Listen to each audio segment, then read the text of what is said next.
Yes, students. So now we will start with the heads of income. In the previous chapter, we have learned the tax rates and tax liability calculation. Tax liability, we always calculate on a figure called total income. Now from here, our task is to learn how do we compute that total income. So chapter 3 is about the calculation of total income. We will start with the first heads. Totally there are 5 heads of income. So in this, we will be starting first with the first head of income, that is income from salary. But before getting into salary head, I will just tell you the concept of total income calculation and then we will start with.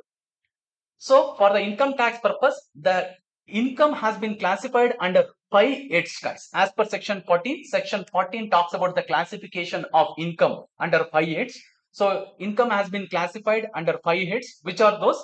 Income from salary is covered in section 15 to 17, 15 being a charging section. Then income from house property is covered in section 22 to 27. 22 being a charging section. Sir, what about 18 to 21? Are you planning to skip it? No, it has been removed from Income Tax Act, guys.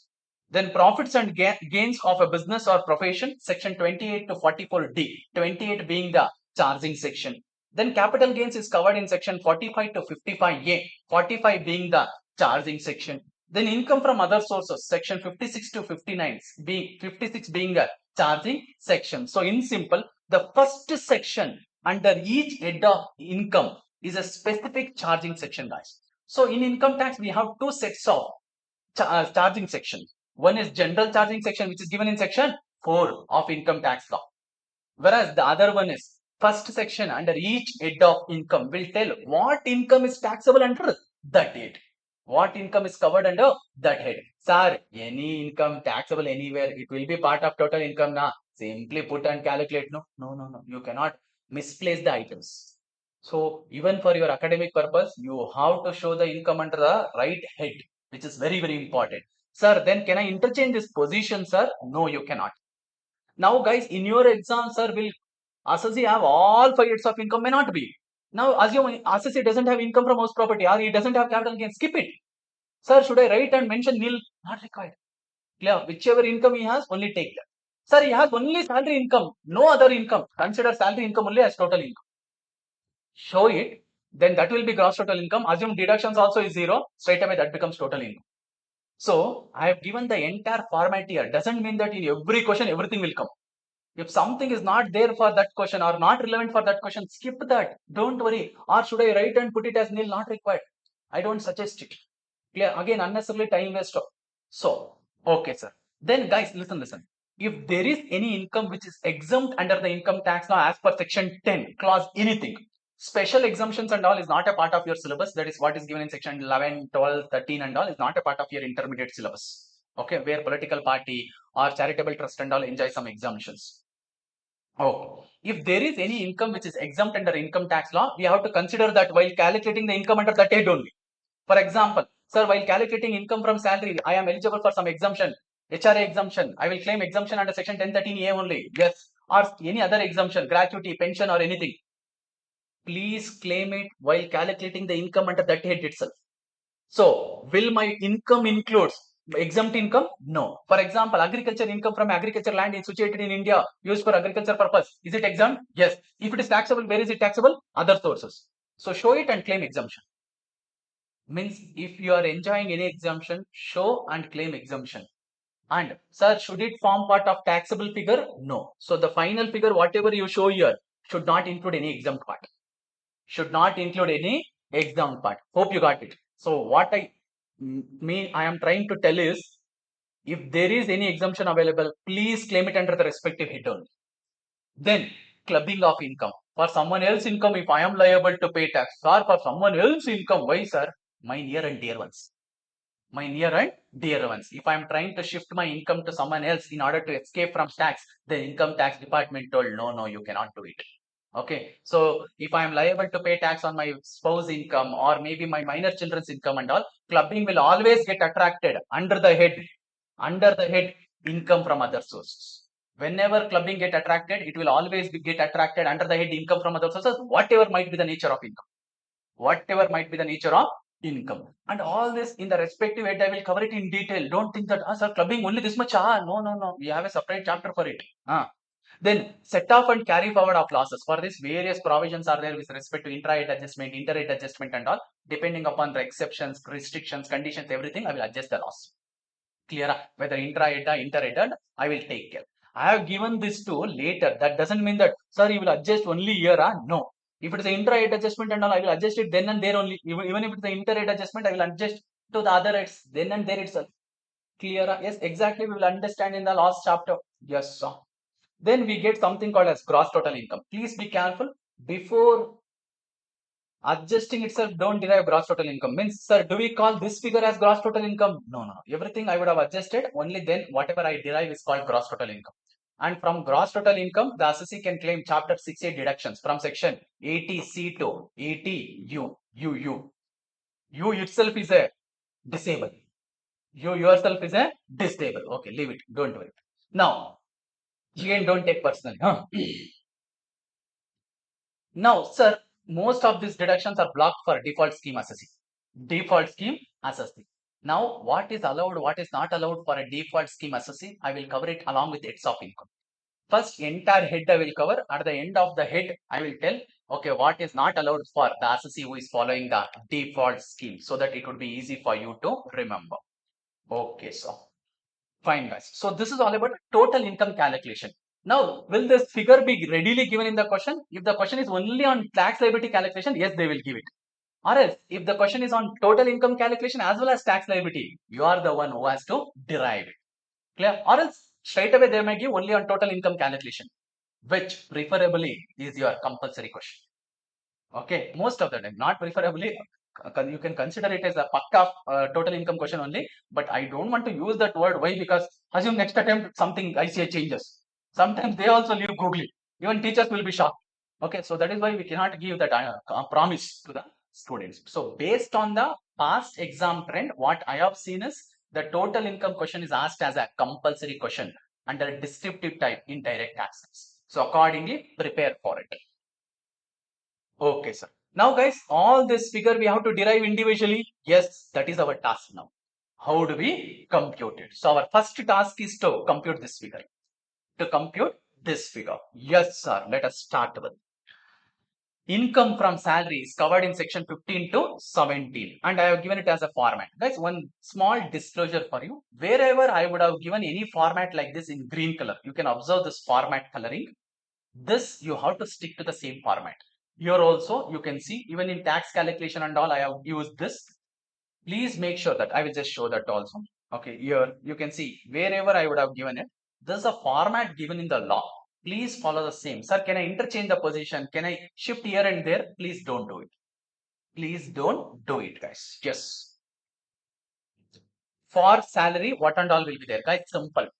Section 15 of Income Tax Act will tell anything which employee receive from employer under employee-employer relationship is taxable under this head on due or receipt basis, whichever is earlier.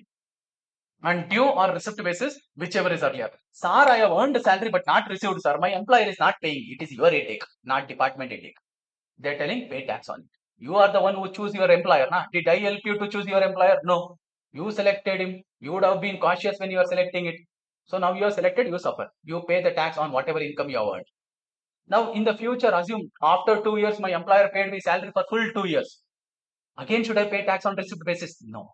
If you already paid tax on due basis, again you need not pay the tax on the same income on receipt basis. Same way, sir, I have received 6 months advance salary now itself from my employer. Some emergency was there. My employer is a god, he gave me. Okay. Now, obviously, in next 6 months, he will adjust it against my salary. Now, this salary, is it taxable now or when I earn it? Now itself on receipt basis. When it is again due in the future, when I actually work and earn it, is it again taxable? No. It is not again taxable, guys. Yes. It is either taxable on due basis or receipt basis, not both. Sir, which is that, sir? Due or receipt? Whichever is earlier. Whichever is earlier. Okay, sir. Fine.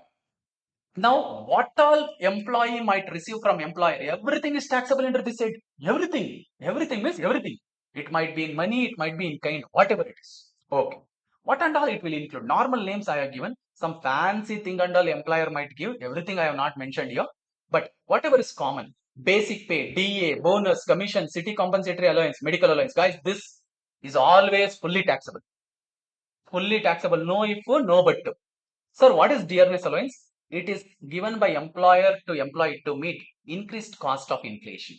To meet or to beat the inflation, guys, in simple. Okay, yes sir. Bonus, commission and all is based on the performance. City compensatory allowance, assume you have been transferred, assume from Tumkur to Mumbai, where cost of living is more, or Bangalore, where cost of living is more. Maybe your employer again might give, in addition to DA, he may also give city compensatory allowance.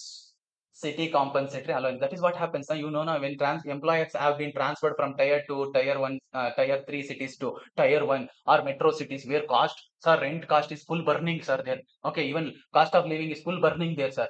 So obviously, in order to meet it, the employer will pay something extra to the employee.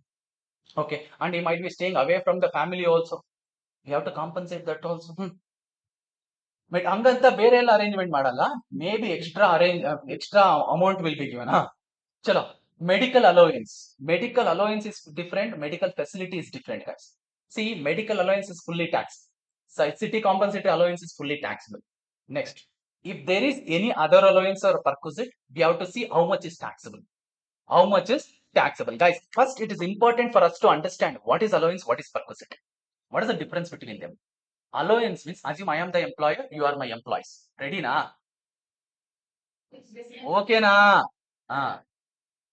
Now, every month I am giving you some fixed amount like 10,000 to use it for some particular purpose like medical or to meet your rental expenditure or for traveling from your residence to office, like that.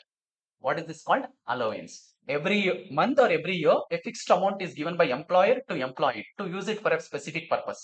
That purpose might be personal or official, whatever it is. Okay. When it is an allowance, guys, in the law itself, they have told which allowances is exempt, which allowance is partly exempt. Now it is fully exempt means, okay, I will enjoy full, you will enjoy full exemption. If it is partly exempt, assume I have given you 10 lakh. I have given you 10 lakh, but you are enjoying exemption only 8 lakh. How much is taxable? 2 lakh. Bring that 2 lakh here. Okay, this calculation and all, you do it by way of working note. If it is simple, you can do here only. But sometimes they will tell, whenever they are giving exemption, they will tell list of the following, list of the following. So that calculation and all, better do it as a working note. If it is very simple, do it here itself. Like one minus the other, straight away do it here. No, sir, I have to do some calculation and all, then steps and all is there. Better do it as a working note. Don't mess up your main answers. Clear? Because some students might be used to do it in the main answer itself, but I don't suggest it, guys, personally. Okay. Okay, sir. Allowance I understood, sir. What about perquisite? Guys, perquisite is a benefit given in kind. For example, I gave a house for you to stay. I gave a cab for you to come every day to travel, or I gave a car, our company car to you to come and go every day, or we are giving a cab facility for you. Or else, you have incurred some expenditure, I am reimbursing it to you. You have incurred some children education expenses or medical expenses, I am reimbursing it to you. I am reimbursing it back to you. What is it?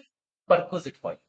Are you enjoying some benefit? Yes, your expenses are taken care by employer. Why is employer paying you? Blood relation? No, because of employer-employee relationship. Because of employer-employee relationship. Or else, I have given something for you at a discount. Shares of my company, I have given to you for a discount. Sir, our company law teacher told shares cannot be issued at discount, sir. Yes, but not ESOP. Correct. ESOP shares can be given? Yes, sir. So for employees, shares can be given at a discount. Clear? Or even at face value also. Okay. Because they have put their sweat into the company. Okay. They should also get that feeling of ownership. Now, if not, they will also feel. If I am getting fixed salary, that guy is simply sitting, you are paying the same salary. I am working so hard. For me also same salary. Why should I work? Go. Clear? That motivation, self-motivation they should get to contribute to the company. Na? So this and all normally will not be given for operational level staff, maybe the top level where they want to retain that talent also in the company. Okay, sir. So perquisites you understood. Normally it will be in kind. So I am you are getting some benefit because you are working for me under employer-employee relationship. So any benefit you or your family members enjoy because of this relationship between you and me, employer-employee. In that case, anything you are enjoying or even your family, becomes a perquisite to you. Taxable under the head salary. Taxable under the head salary. And when it comes to perquisite, guys, in the law itself they have told how is it computed, how is it taxable.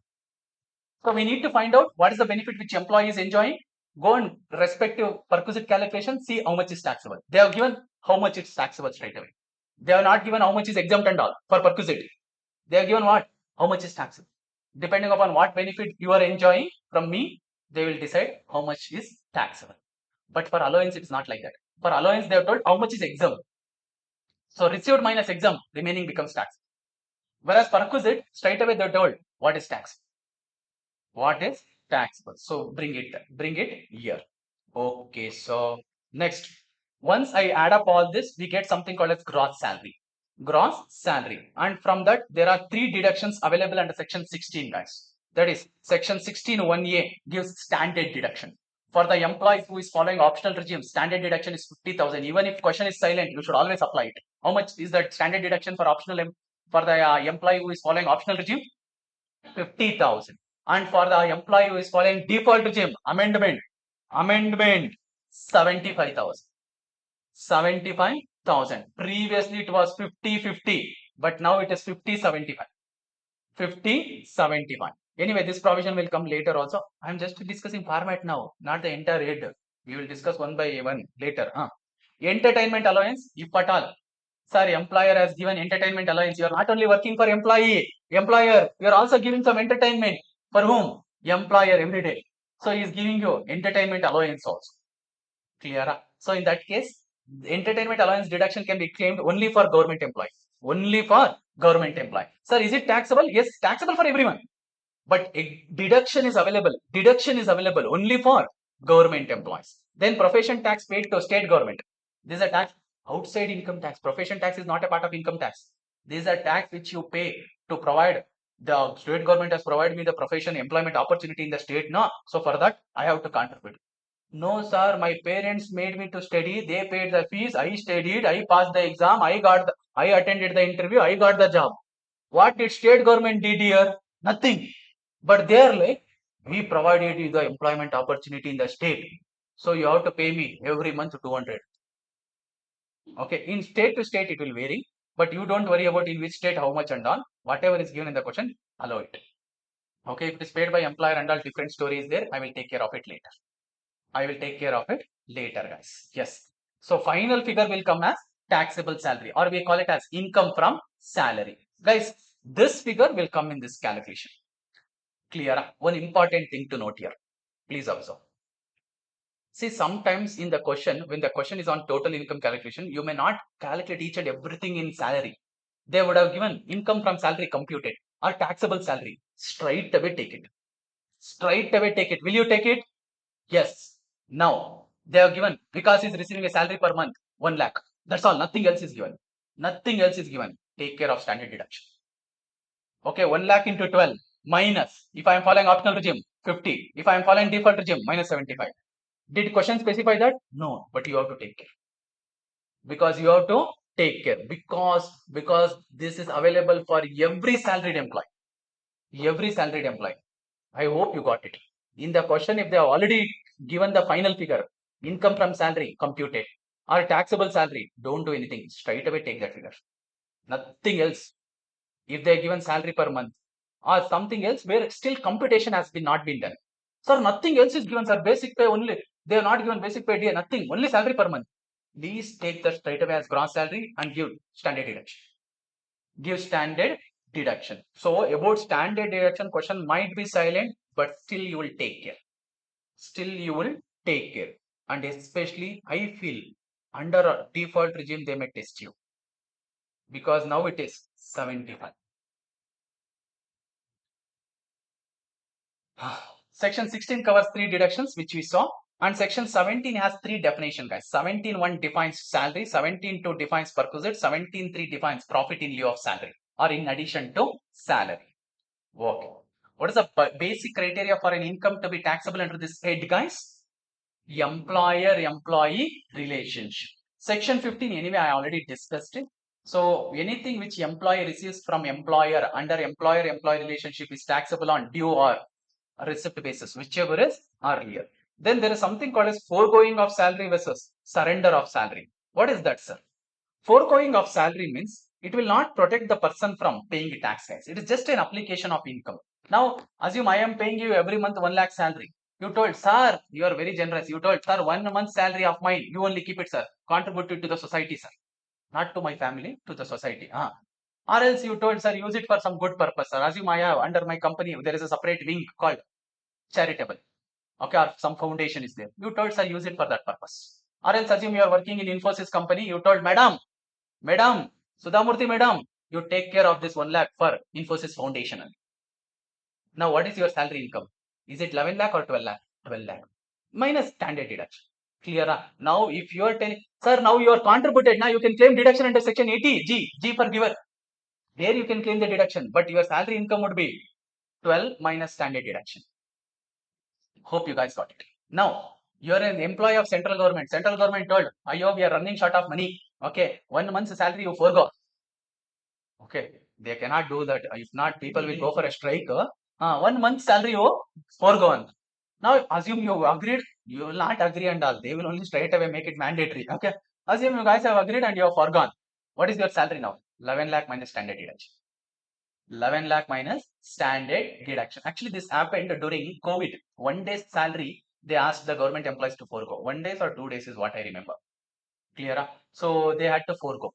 So, will that be taxable in the hands of employee? No. Papa, they have contributed to the government. If they have contributed to the government, it's for the entire country, is what we believe. Inside, what will happen, you won't know. Sure.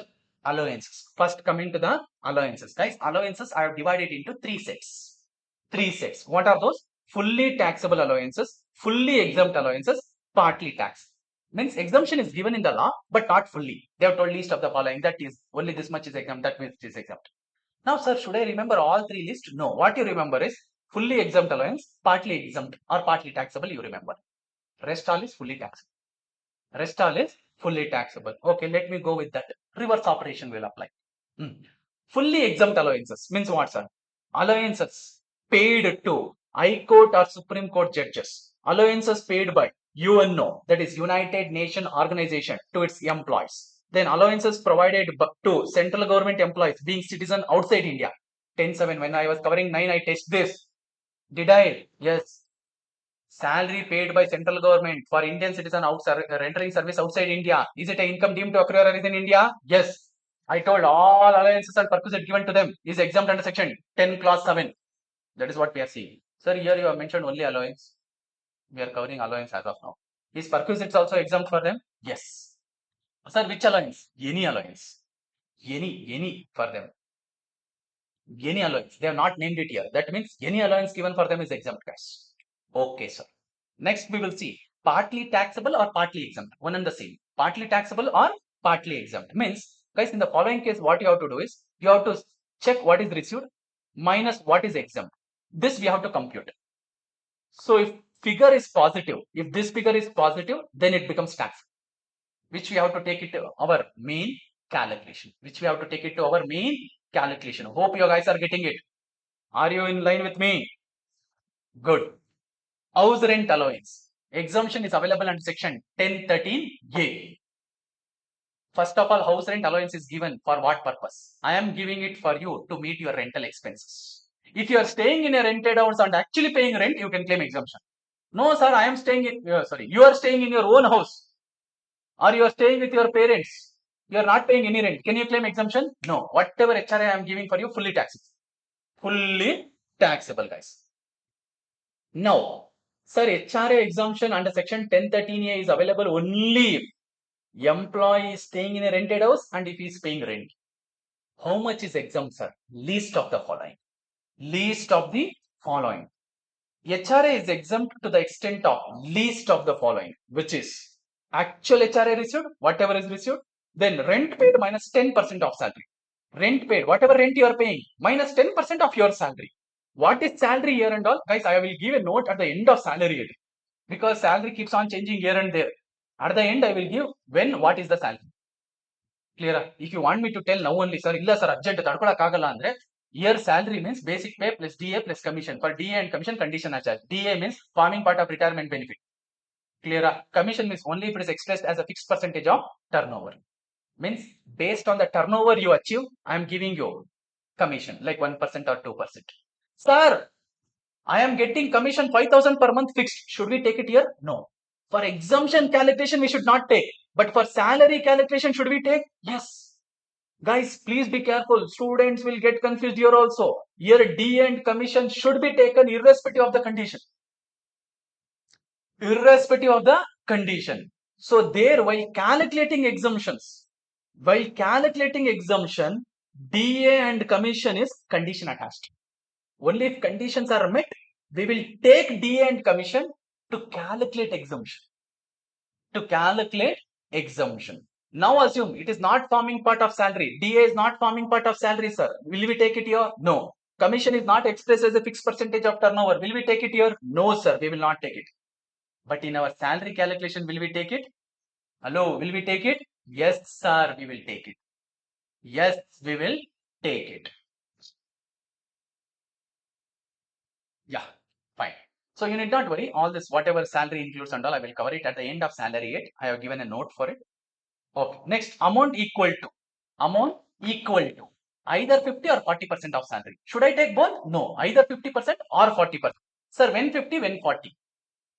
If you are staying in a rented house in CDMK places, CDMK. What is CDMK? Chennai, Delhi, Mumbai, Kolkata. 50%. Metro cities. Sir, Bangalore is also metro, not yet declared. Metro is there, not yet declared as metro city. Clear? Because still from corner to corner they keep on extending. Maybe they, for Tumkur also it will come very soon. Metro train, not a Mamuli train.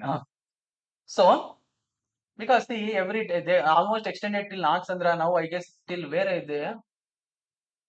Madhava. Next it may come to Tumkur also if you guys request.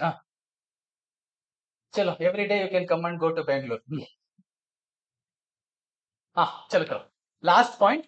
If you are staying in a rented house in CDMK, not entire states, only that place, Chennai, Delhi, Mumbai and Kolkata, then 50% of salary. No, sir, I am staying in a rented house in any other places like Bangalore or any other place or Tumkur, any other place. It is 40% of salary. Guys, please be careful. Anyone, not both will come. Clear? Yes, easy to remember. You know Tamil Nadu politics, anyone has an idea?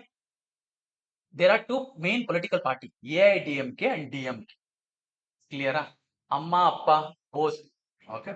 Now, actually, both of them are not there, but their successors are carrying on. Now, we are forming one new party there. Chinnamma's DMK. You know, there is one person called Chinnamma in Tamil Nadu, Shashikala, who was a close aide for Jayalalitha. Clear? So, we will form one party called Chinnamma's DMK, shortcut to remember. Okay, sir, now should we bother about that rather than our exams? No. Hope you guys got it. Least of the following is exempt, guys. Chalo. Next. Special allowances for performance of official duty. That is, these allowances are given by employer to meet your office related expenditure. Guys, how much is exempt? Simple. Amount what you have received or the amount what you have spent for that purpose. Whichever is lower. Listen. I have given you 10,000. You have spent only 8,000. I have given you 10,000. You have spent only 8,000. Conjuse fellow. There also you have saved 2,000. Pocket. So now how much is exempt for you? Only 8,000. Sir, I have spent 18,000, sir. How much is exempt? 10,000. Only 10,000. Sir, keep one thing simple. Exemption can never be more than what you have received. Here also, most of the exemption will have one of the condition as what you have received. Why? Because least of the following, at least that should be there. Clear? Because you cannot claim exemption more than what you have received. So taxable figure cannot become negative. Hope you guys are getting it. Clear? It's there for you. Today at 6 o'clock. Pakka fix. Chalo. Amma bartare, appa baitare, whatever it is. 6 o'clock. Chalo. These are exempt to the extent such expenses are actually incurred or the amount received, whichever is less. These allowances are traveling, conveyance allowance, daily allowance, helper allowance, research allowance, uniform allowance, etc. So taxable allowance will be amount received minus amount utilized. But if by chance if it is negative, please ignore. Please ignore it. Now, guys, amount has to be spent for the same purpose. Sir, employer gave me traveling and conveyance allowance. I went for a trip with my wife and spent the money on traveling. Can I claim the exemption here? No, no. Clear. Next, sir, employer gave me uniform allowance. I went and did a shopping. Okay, for my personal clothes. Okay, jeans pant, tone jeans, and t-shirt, full trendy shirts. I bought it. Employer gave to buy what? Uniform. I bought other dress, whichever I went, whichever I want. Can I claim exemption? No. Please be careful. Amount has to be spent for that purpose. For what? For what? Allowance is given. Okay. Next, allowances to meet personal expenses. Section 1014(2). 1014(1) covers official, 1014(2) covers personal. And here they use the name called personal, but few of the official also is covered here. Few of the official also is covered, guys. So how much is exempt here, sir? Amount received or the amount specified here, whichever is lower. Amount received or the amount specified, whichever is lower. Amount specified means I have given it in the last column. I have given it in the last column. Yes. First, tribal area allowance, specified areas of, not entire states, only some areas of Madhya Pradesh, Tamil Nadu, Uttar Pradesh, Karnataka, Tripura, Assam, West Bengal, Bihar, Orissa. What is the allowance? Exempt, 200 rupees per month. Okay. Next, children education allowance to meet the education expenses of employees' children, not chocolate expenses. Education allowance expenses. Okay, how much exemption? 100 rupees per month per child, maximum 2 child. Restriction is there. Okay, yes. Next, hostel expenditure allowance to meet hostel expenses of employees' children. How much is the exemption? 300 rupees per month per child, maximum 2 child. See, nowadays you know what is the cost of education in kindergarten. Okay, lakhs together. Exemption has been kept same amount from the past. At least they have to consider it. If not, I have written a letter to the minister, that is the Madam Ji. Okay, please take back this. Why you are giving 100 to 300? We don't want. Okay, ಸುಮ್ಮನೆ ಕೊಡಬೇಕು ಅಂತ name ಸೇಕಿಗೆ 100, 300. Clear? See, children's pocket expenses in a day might be more than this. Clear? Yes. And hello, no discussion, please. Now the education expenses, whatever it is met is 100. Hostel is 300. Now assume, sir, your name? Sanjay. Sanjay has 3 children. He has received education allowance from his employer. 5,000 for each of the children. How much exemption he can claim? 200 into 12 months. Or 100 into 2 into 12 months. Maximum is 2. Got it? Next, Sanjay has only one child. He received education allowance 10,000 per month for his meeting his children's education expenses. How much exemption he can claim? 100. Sir, anyway, 2 we can claim. No. Listen, 100 into 12 months. That's all. Now he has 2 children. Hey, listen. All scenario I am covering. He has 2 children. But employer, wait. I have not completed. I have given children education allowance only for one child. How much exemption he can claim? 100 into 2. Sorry, 100 into 12 months. Now he has 3 children. How much exemption he can claim? Guys, listen. He has 3 children. How much exemption he can claim? No exemption. Because I didn't tell that I am giving allowance. Hey, exemption is not for having children, sir. Exemption is I am giving you allowance to meet your children's education expenses. Why? Because one exam I saw one beautiful question. They started the first line of the question telling Mr. A, who has 3 children, received the following benefits from employer. They have given basic pay, DA, commission, everything. Nowhere they have mentioned education allowance. But all children gave, most of the children have given exemption for 100 into 2. Thinking, 3 children, at least 2 he will get exemption. Nowhere he has received, guys, allowance. Exemption is, first you have to receive allowance, then you claim exemption. Hope you understood. Sometimes simple things we will miss out. Take care of that. Next, transport allowance. This is only for the employees who are working in transport system, means employer is carrying on transportation business. Now you know VRL. Now assume you are an employee of VRL. Now you are a bus driver there. Now you will be keep on traveling almost throughout the month. So your employer will give you something called as transport allowance, because you have to meet your food expenses and all most of the time outside only. So they told for you exemption is available 3,000. Sorry, that is this one. 70% of such allowance or 10,000 per month, whichever is less. This is only for the employees who are working in transport system. How much is that? 70% of the allowance whatever you are receiving or 10,000 per month, whichever is less. Then for any others, they can enjoy the exemption only if they are physically handicapped. How much, sir? 3,200 per month. Only for physically handicapped. That is even deaf, dumb, blind and all. Sir, are you enjoying this exemption, sir? No, I am not blind. I am wearing specs. Stay. I can see. Sanjay, I can see. Everyone I can see. Okay. So that means I am not eligible for this exemption. So, done with this list, guys. So, allowances we have covered. What two lists we covered? Which are those guys? Fully exempt, partly exempt, or partly taxable. Rest all is what? Fully taxable. So, sir, should I mug up this? Should I remember this list, sir? Not required. Just have an idea is okay. But remember this too, guys. Remember this too. Let me just have a look into it quickly. Fully taxable allowances. Dearness allowance, additional dearness allowance and dearness fee, fixed medical allowance, tiffin or meal allowance, servant allowance, non-practicing allowance, warden allowance or proctor allowance, deputation allowance, overtime allowance, other allowances like family allowance, project allowance, marriage allowance. Some employers give all this also. Getting married, chalo. City compensatory allowance, dinner allowance, telephone allowance, etc. All these are fully taxed. And I have given etc. at the end. This because this is not the end list. Your employer might give any fancy allowances to you. If it is not covered under exempt or partly exempt, that means it is fully taxable, guys. Done with allowance. Actual picture start now. Perquisites in salary. If salary is a movie, picture is starting now. Perquisites.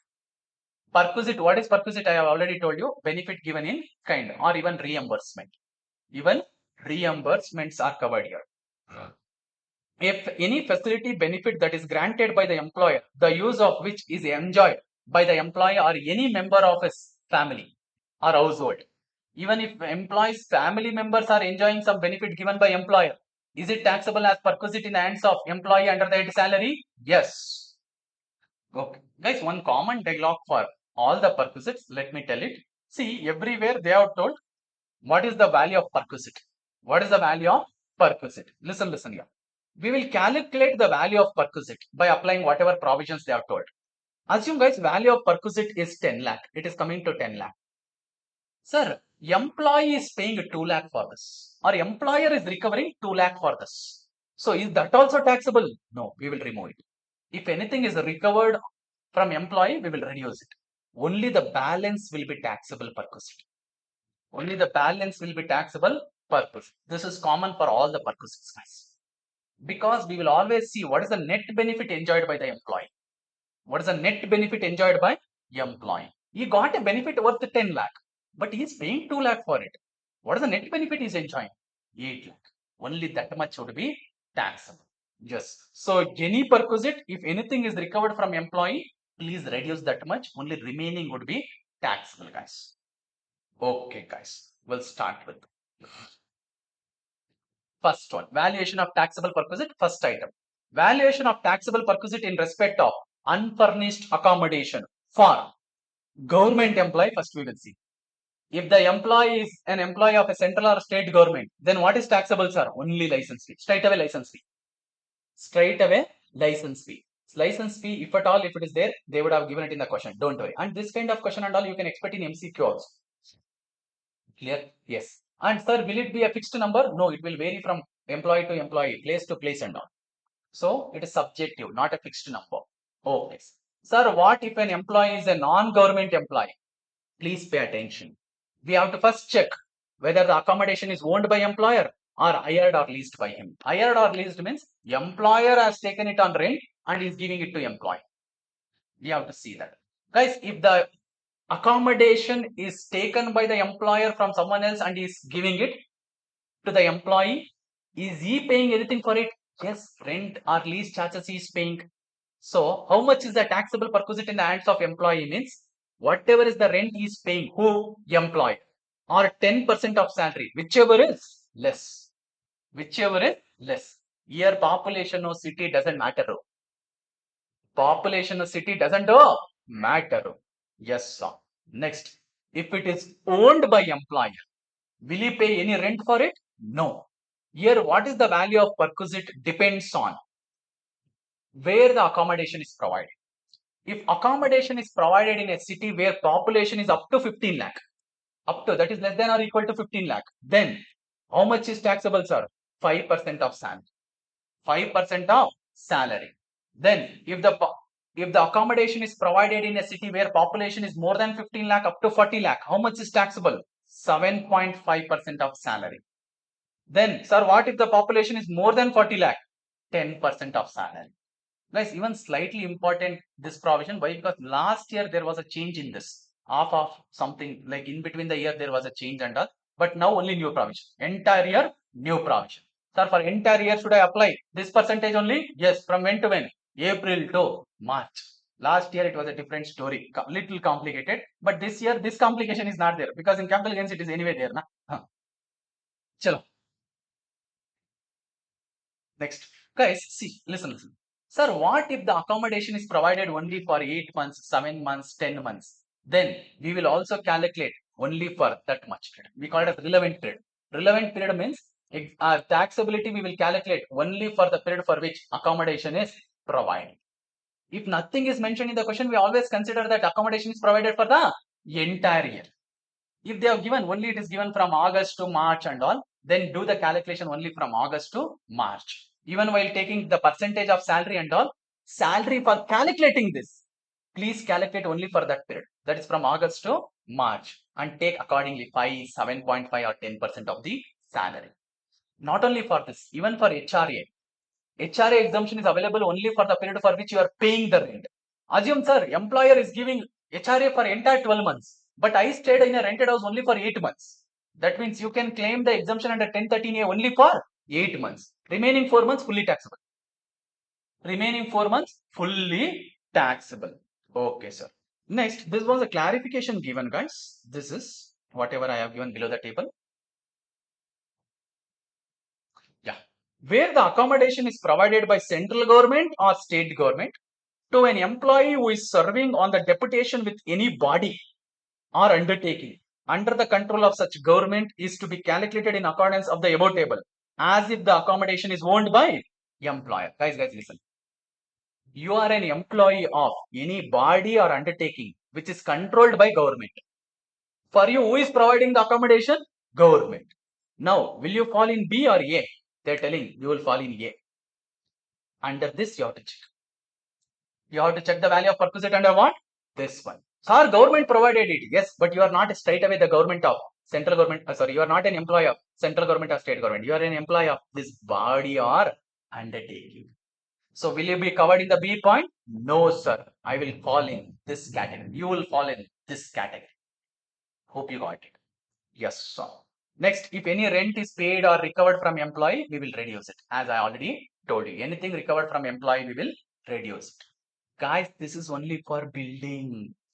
Sir, what employer has provided the accommodation along with furniture, furnished accommodation.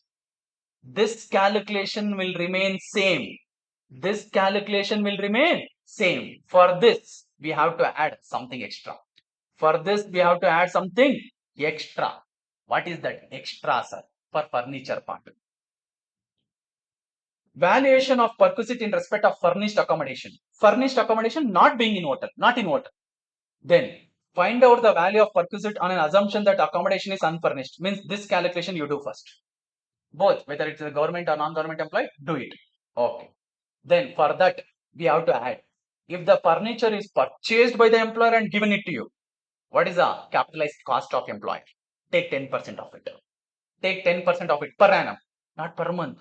Obviously, there also you should use your common sense. If you take per month, it will go up to 120%.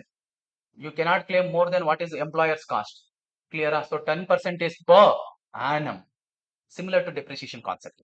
Okay. Next, if it is hired by employer and given it to you, he has taken it on rent and he has given it to you. Whatever rental he is paying. Whatever rent is paying. Sir, it can be partially also, no, sir? Yes, assume he has purchased 2 lakh worth of furniture and has given to you, and few more he has taken on rent. And for that, rent is 10,000 per month. How much should we take, sir? How much should we take? 10 lakh, sorry, 2 lakh into 10%, then 10,000 into 12. Both you have to take and add up.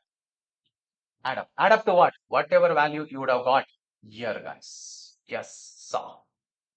And sir, will this come even for government employees also? Yes. Whatever license fee we have discussed is only for accommodation. That is for building part. Whereas if it is furnished accommodation for license fee, should we add this, sir? Yes. Next. Sir, what if the accommodation is provided in hotel? Then nothing of this we will apply. Nothing of this we will apply. Straight away this concept. For building along with furniture, because hotel will always be furnished accommodation. Hotels will always be furnished accommodation. Yes. What is that? Straight away. 24% of salary or actual higher charges. Actual higher charges means whatever accommodation fee the employer is paying. Whichever is lower. Any confusion? Whichever is lower, sir. Next. Perquisites which are not taxable. That is with respect to accommodation. What is not taxable? Accommodation provided in the remote area is 100% exempt. In a remote area, it is 100% exempt. Next, remote area means what? Remote area means the area located 40 kilometers away from the town and having population less than 20,000. Yes, sir. Then, if it is a hotel accommodation up to 15 days on account of transfer of employee. Sir, employee has been transferred from Bangalore to Chennai, sir. Bangalore to Chennai. Now, up to 15 days, immediately he cannot find a new house or new place there in Chennai na, because it is a new for him. So in that case, sir, can he claim exemption? Yes, only up to 15 days.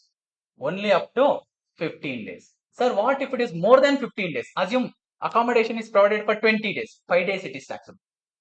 5 days it is taxable, guys. Yes. Okay.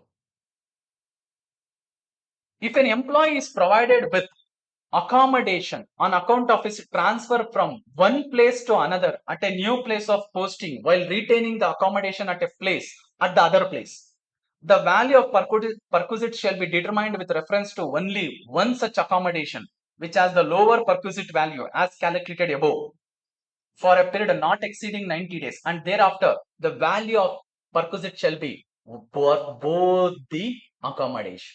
For both the accommodation. Sir, what is it? Guys, listen. Interesting.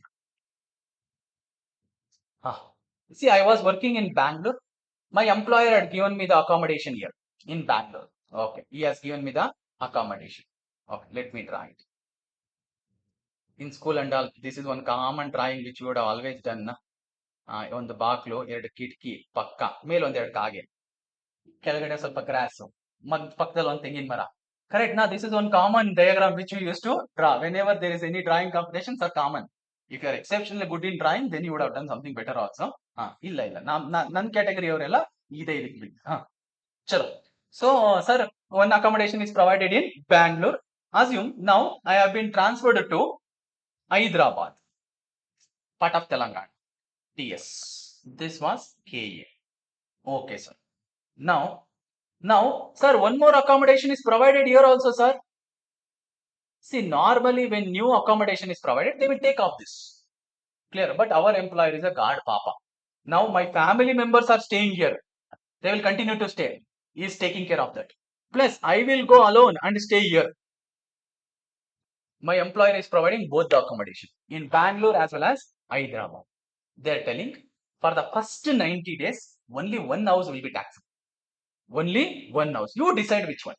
Obviously, as an employee, I will decide whichever is lower. I will offer that for tax. Then from 91st day, both are taxable. Both are taxable. Only for up to 3 months, only one house. After 3 months, still if I continue to stay in both the houses, they are telling both the houses are taxable as rent-free accommodation. Okay, next item. Valuation of perquisite in respect of interest-free or concessional loan. Sir, my employer is giving me loan free of cost or at a concessional rate, sir. In that case, we have to refer to SBI interest rate. It is a base rate. Clear? Sir, I have not taken loan from SBI, sir. It doesn't matter. You have taken loan from employer, but your employer as is not charging any interest. We are taking SBI is backed by government, so we are considering the rate charged by SBI as on 1st April of previous year, guys. So, what is it? Where the employer grants a loan to an employee or any member of his household more than 20,000. Amount of loan is more than 20,000. Sir, I have taken some chiller amounts are 5,000, 10,000, not taxable. Not taxable. More than 20,000. Taxable perquisites. Loan amount into SBI interest rate. As on what date, guys? As on what date? 1st April of previous year. So for you, it would be 1st April 24.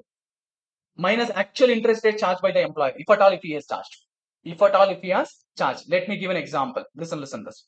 Assume I have taken 10 lakh loan from my employer, free of cost. Free of cost. SBI interest rate is 10%. So what is taxable? Straight away 10%. 1 lakh is taxable for me. As what? Perquisite. Now, sir, employer is charging interest, sir. How much? Only 6%. So what is the benefit I am enjoying? 4%. So 4% into 10 lakh. 4% into 10 lakh, 40,000. Taxable as perquisite. Taxable as perquisite in the hands of employee. Sir, employer is charging, sir, but 12%. Nothing is taxable. He is charging more than the bank. Nothing is taxable. They have used the word no interest or concessional rate. Clear? Please be careful. Yes, sir. But there is one benefit given. No value would be charged if such loan are made available for medical treatment in respect of prescribed diseases. So if loan is given for medical purposes and all, even though it is given free of interest, nothing is taxable, guys. Nothing is tax. Next, value of perquisite in respect of use of any movable asset by an employee, any member of his household other than motor car. Sir, why other than motor car? For motor car, we have a different story. We will see that later. Yes, sir. Any asset other than motor car which employer has given for an employee to use it. So there are two categories here, guys. Is it owned by the employer or is it hired by the employer? Now, if it is a laptop or a computer which is very much required for any job, they're telling it is not taxed. See, some story and all they may build telling, sir, oh no, para. Chala, it's okay. ತಿನ್ನಪ್ಪ ಇಲ್ಲಿ ಚಲ ಆಮೇಲೆ ತಲೆ ಸುತ್ತ ಬಿದ್ದಿದ್ದು ಹೋದ್ರೆ ನನ್ನ ಮೇಲೆ ಬರುತ್ತೆ ಚಲ where was I? If it is a laptop or computer, guys, irrespective of for what purpose it is used. Sir, employer gave laptop to employee and his children are using it, sir. Or his wife is using it, sir. Doesn't matter.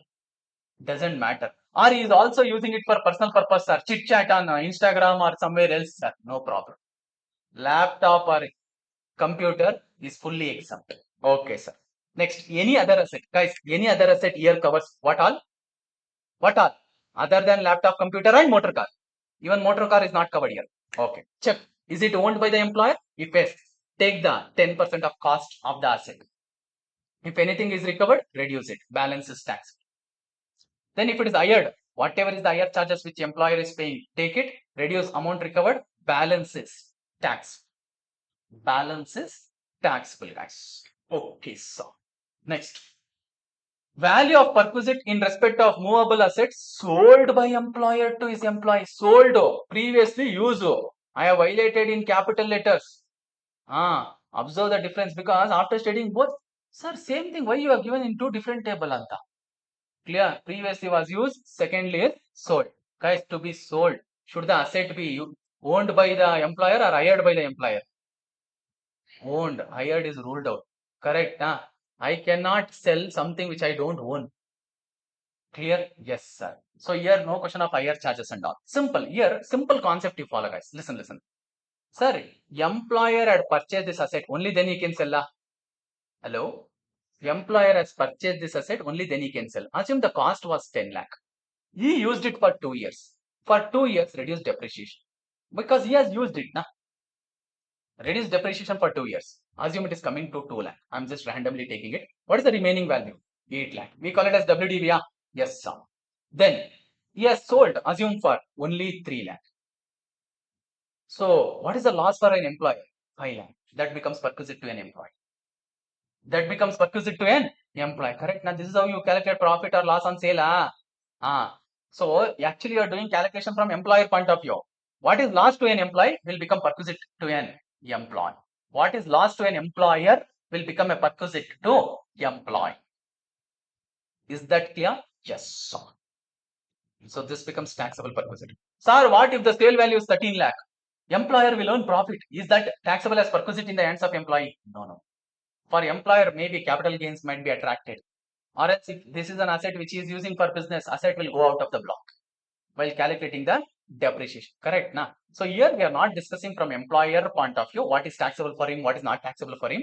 But to see what perquisite is taxable in the hands of employee, we are just working out from whose point of view? Employer point of view. If employer has a loss on sale, that becomes what? Taxable perquisite in the hands of employee, guys. And to calculate this, they have only given depreciation rates, the method to be followed. Look here, here, look at me. Here, to calculate depreciation, they have given different depreciation rates, they have given different depreciation method. This has no relationship with section 32. This has no relationship with section 32. Because when we go to section 32 from company's point of view or from employer's point of view, we claim depreciation. There are different rates given. Everyone has to follow WDV method. Today you will not get confused. Tomorrow when I cover PGBP, you will be like, sir, there you taught one rate, here you are teaching one rate. That means you are wrong, sir. That means you are teaching something wrong. No, no, no. This is how it is there. So please be careful. Whatever rate or method we discuss here is only to calculate perquisite in the hands of employee. Whereas if employer wants to claim depreciation under section 32, there they have told everyone has to follow WDV method except electricity company. And rates also they have given in the rules. Okay. Hope you guys got me. Okay. Yes. So they have made 3 set of assets separately, guys. What are those? Electronic equipments, motor car, then other asset. Other assets means other than electronic equipments and motor car. Okay, sir. I have given some example also, cycle, two-wheeler or any other things like furniture and all. Yes. First, guys, first step is we will take cost to the employer because he has purchased it now. So what is the capitalized cost for him? Then reduce depreciation for how long did he use it? Guys, listen. Depreciation is for each completed year of usage. Sir, he used employer, purchased the asset, used it for 3 years, 8 months, and then sold it to employee. We have to reduce depreciation year only for 3 years. Sir, 8 months, more than 6 months. No round off. No round off. Only for completed years. Sir, employer used it for 2 years, 11 months, 15 days and sold it, sir. Still 2 years. Here you will reduce depreciation only for 2 years. Hope you guys got it. Yes. Okay. What is the depreciation, sir? For electronic equipments, 50% per annum as per WDV method. Whereas for motor car, 20% per annum as per WDV method. Whereas for other asset, 10% per annum as per SLM method. SLM method. Please be careful. Yes, sir. Then if any amount is recovered from employee, which is nothing but sale value, guys. This is nothing but what? Sale value. Reduce it. Remaining is taxable. Remaining is taxable. Yes, sir. Okay. Now, hope you understood. Please remember this part especially, guys. This is challenging. And this is different from section 32. If you want, you can just write there. No relationship with section 32. No relationship with section 32. Just some notes. Electronic equipment refers to computer chips. Chips means not what you got, madam. Madam, you got something here na for next break. So, not that chips. Which we use in computer laptop and all. Yeah, hard disk and printer. Yes. And guys, you know, for electronic equipments and all, life is less. So that is why they are given 50% depreciation on it. 50% depreciation on it. And listen. Employer purchased the asset, used it for 11, 12 years. And then asset is of no use. He wanted to put it for scrap. He thought, ayo, why to go to the scrap shop and put, here only one scrap is there. Okay, let me give this asset to this scrap anta. Who is that scrap? Employee. Okay, he asked employee, take this asset and use it anta. Papa employee fully happy. Oh, my employer gave me asset anta. He never know when it was purchased. Clear? Almost dead asset he is giving it. Is anything taxable in the hands of employee? No, nothing is taxable.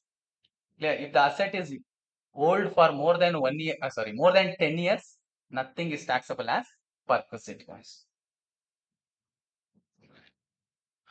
Let us continue. Perquisite value in respect of sweeper, gardener, watchman, or personal attendant. Before that, I just want you to understand there is something called as specified employee and non-specified employee. Now, let me see who is specified employee. Who is specified employees? I can tell everyone is specified employee. I can tell everyone is a specified employee because almost everyone are covered here. Let us see. Specified employees includes an employee of a company who is also a director, any director. Director andre movie director alla. You know board of director? Yes, managing director or part-time director or full-time director, doesn't matter, any director. Okay. Provided if they are employee. Normally part-time director and all might not be an employee of a company. Okay, only if they are employee we will take it. Then an employee who has a substantial interest in the company. Normally the promoters are founders. Next, employees, this point is important because majority of them are covered here. Employee whose income from salary exceed 50,000 per annum is a specified employee.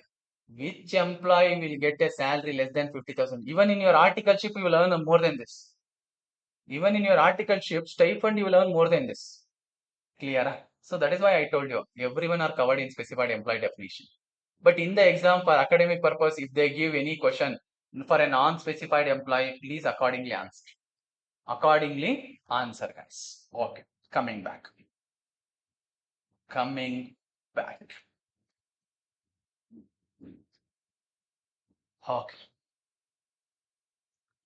Perquisite value in respect of sweeper, gardener, watchman, or personal attendant. Employed by employer. Guys, I have employed, listen. Employer have appointed some PA or watchman or gardener or domestic servant for you, for whom salary employer is paying. Employer is paying salary for you, plus your servant also. Now, whatever salary employer is paying to your servant, who is working for you, is a perquisite. For whom? You. Perquisite value, actual cost to the employer, that is the total amount of salary paid or payable by employer, only for specified employee. So whatever salary I am paying to your servant is taxable for you as perquisite only if you are a specified employee. No, sir, I am not specified employee. Then not taxable.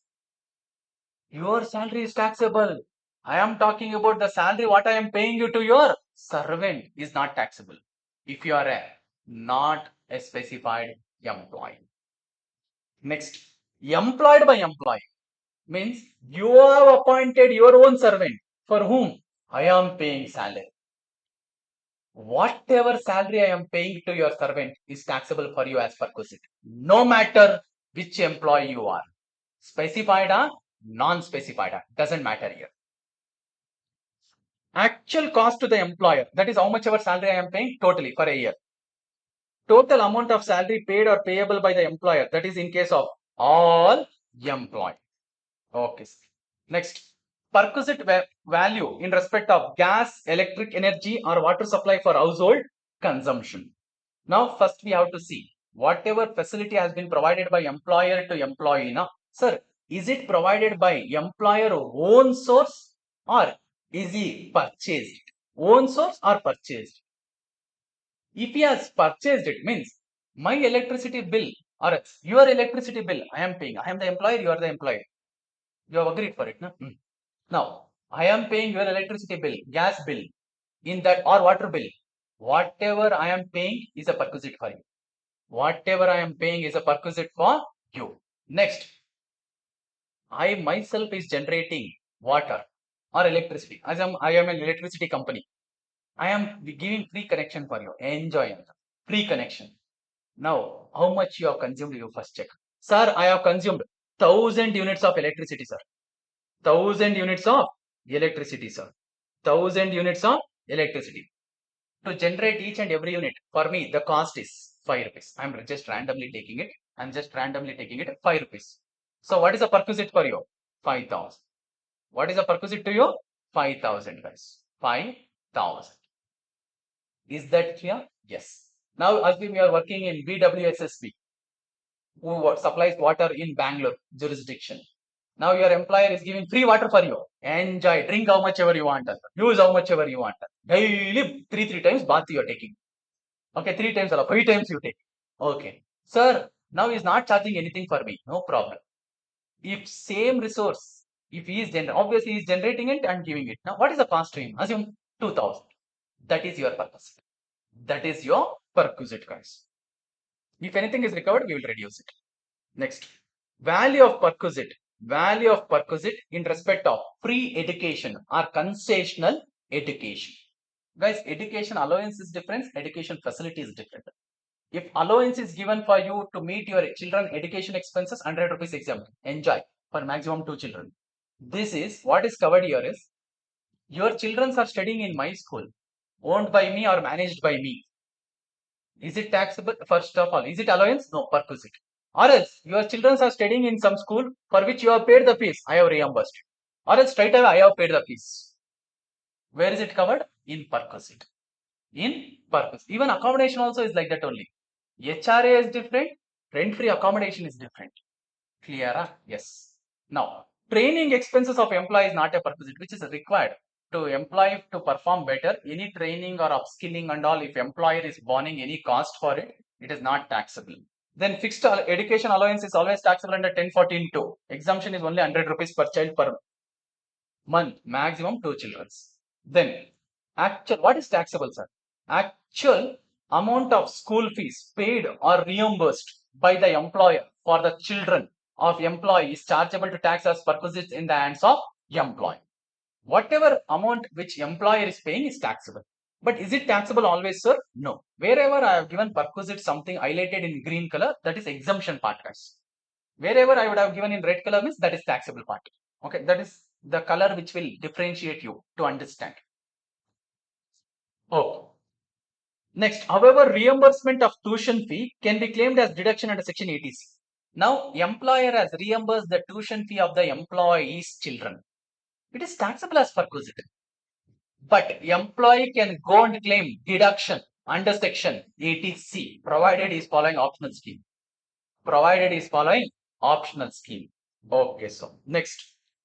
Education facility provided in educational institution owned by the employer or free educational facilities are allowed in any other educational institution by reason of his being in employment of that employer. Very simple. Assume employer is Christ University, one of the college in Bangalore. Now, their employee of Christ University or any teacher, their children are studying freely in Christ University or Christ College. Their children are studying freely there. We will not consider what is the fees in Christ University. Who is their competitor in the Bangalore? Let us take Jain or Joseph's. Now, what is the cost of education in that college or school? We will see. If it is up to 1000 rupees, nothing is taxable. If it is more than 1000 rupees, fully taxed. You know what is the amount? Will it be taxable or not? Already you would have got it. Clear, sir? 1000. You know, it will go maybe up to lakhs also. Fees. Chalo. Listen. This is when employees' children are studying in a school or college owned by employer or managed by employer. Okay, first case. Where the cost of education in a similar institution, not that institution, similar institution means take it as competitor. In or in the near locality is up to 1000 rupees per month per child. 1000 rupees per month per child. No limit for number of children. Enjoy. Taxable value of perquisite will be what? Nil. Nothing is taxable. Sir, what if the cost of education is more than 1000? Entire amount is taxable. Entire amount is taxable. Assume cost of education is 10,000. How much is taxable, guys? 10,000. Full 10,000 is taxable. And sir, 10,000 is per month, sir. Into 12. You do into 12. But what 1000 rupees they have given is per month. Clear? So please be careful. Some people will misunderstand that. Sir, only difference is taxable. Only 9,000 is taxable. No. Entire 10,000 is taxable. Entire 10,000 is taxable. While calculating the amount of perquisite, any amount recovered or paid by employee, we will reduce it, guys. That is a common dialogue for our perquisite. Then, If employer is giving scholarship to employees' children, it is a perquisite to employee, but fully exempt under which section? 10 clause 16. Actually, anyone giving scholarship is exempt, but now we are covering whom? Employer, because we are under salary. If employer give any scholarship to meet the cost of education to employees' children, it is fully exempt. Yes, sir. Next, value of perquisite in respect of free meals or concessional means kana. Kana employer is giving it. Sir, is that also taxable? They are taking. You are about to eat, they are taking part of it. They are taking part of it also. So what is taxable? Only if the value of meal is up to 50, exempt. If it is more than 50, difference is taxable. Only difference is taxable, guys. Value of meal is assume 80 rupees. How much is taxable? 30 rupees. Papa. This employee should not have anything alone. Everything he should share with government. Value of perquisite in respect of free meals or concessional meals. The value of free food and non-alcoholic beverages provided by employer to an employee shall be the amount of expenditure incurred by such employer. Whatever is the cost to the employer will become perquisite to the employee. But, however, the following shall not be taxable. What are those? Free meals and non-alcoholic beverages. Provide non-alcoholic. Okay. Sir, in a year-end party, alcohol also is provided. Clear? So, is that taxable? Yes. Okay. Free meals and non-alcoholic beverages provided by the employer during office hours at office or business premises. So now most of the companies provide coffee, tea and all. Some employees go to office only for that. Actually, yes. They will sit 1 hour, half an hour, sit in front of the system. Pressure. Coffee break, tea break. Okay. And the tea break or coffee break time will be more than the working time. Clear? So, sir, is there any limit for any exemption? No, how much ever time you have, who will count on that? Clear? And some companies also provide fruits, snacks and all. Okay, choose that company only. You look for that and see. So in that case, are those things taxable, sir? No. Sir, antandide tappagoytu. Chalo, it's okay. Next, through paid vouchers which are not transferable and usable at eatable joint, which we call it as food coupon or Zodaxo. Provided only if it is up to 50 rupees per meal. If it is more than 50 rupees, difference is taxable, guys. Tea snacks provided by employer during office hours not taxable, irrespective of the value. Free meals provided during working hours in remote area is also not taxable. Next, free or concessional tickets. Which tickets? Free or concessional. Now, guys, you are working with an employer who is having transport system. I took VRL example. Now, you are working there. So, VRL company told Vikas, you and your family can travel freely for 2 or 3 times in a year in our bus center. So, in that case, yes, we are traveling it, sir. So, is it a perquisite for us? Yes. What is the value of perquisite, sir? If it is offered to the public at large, at what price is VRL offering it? Assume 10,000. That is a taxable perquisite in the hands of the employee. If the same travel is given to the public at large, how much the employer is charging? That becomes value of perquisite in the hands of the employee.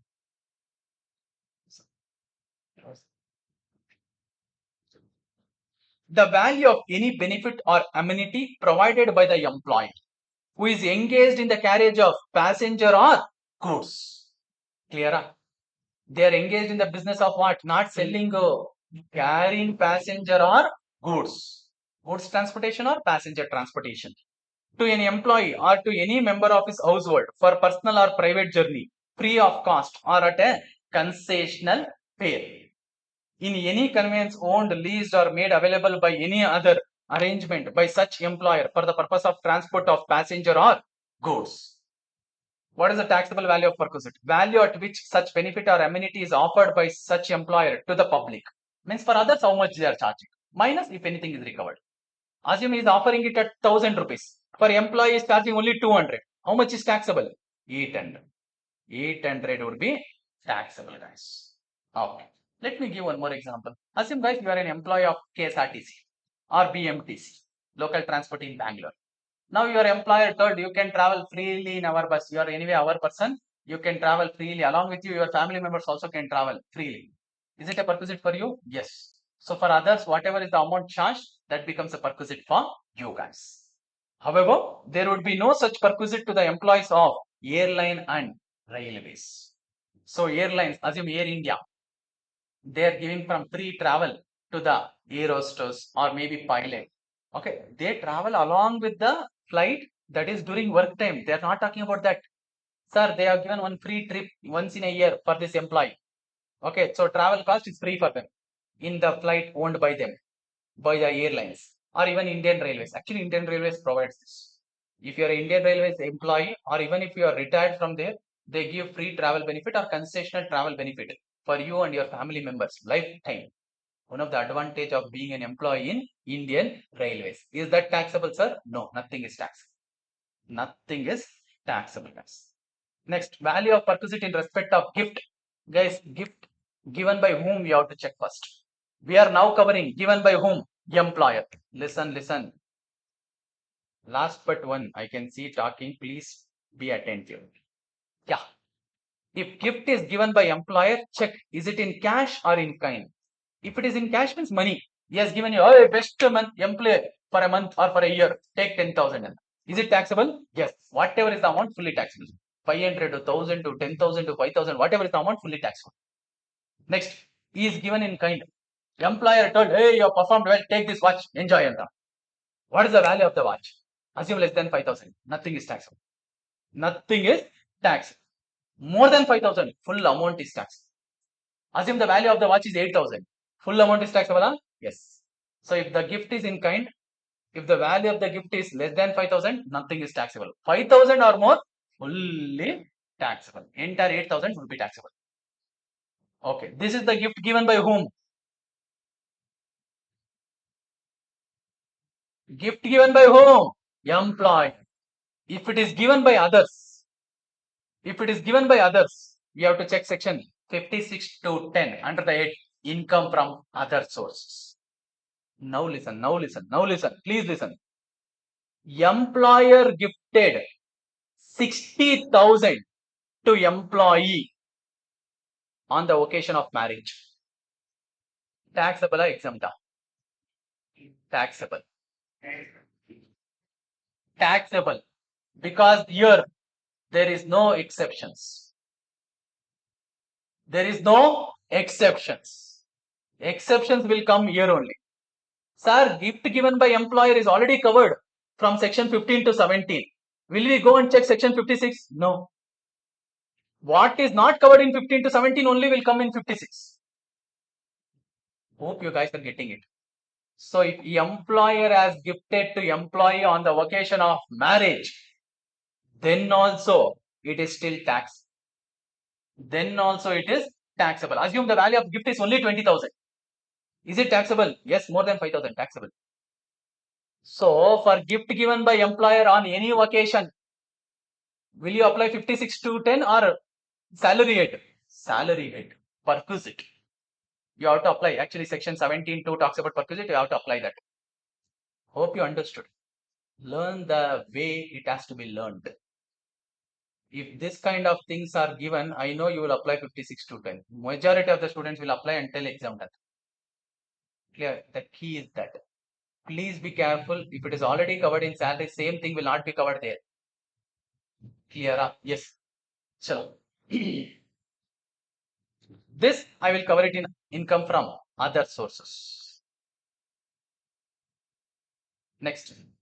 Value of perquisite in respect of specified security or sweat equity shares, or in short we can call it as ESOP. Now whatever is the discount offered by the employer is a taxable perquisite, guys. Assume the value of the share on the date of exercising the option was 500. It has been offered to the employer only at 200. How much is the discount given to the employee? 300. This is a taxable perquisite in the hands of employee. Listen. What is the taxable perquisite in the hands of employee? 300. Tomorrow, after few months or after few years, employees hold these shares. Should we compute capital gains in the hands of employee? Yes. What is the cost of acquisition for him? 500. That is the FMV.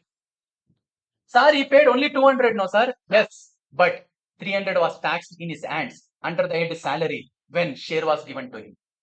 So when he transfer these shares in the future, cost of acquisition to compute capital gains would be 500 and not 200. I will test this again when I go to capital gains. But learn it now itself, because anything connected to it, learn it in one place. Learn it in one place. Chalo.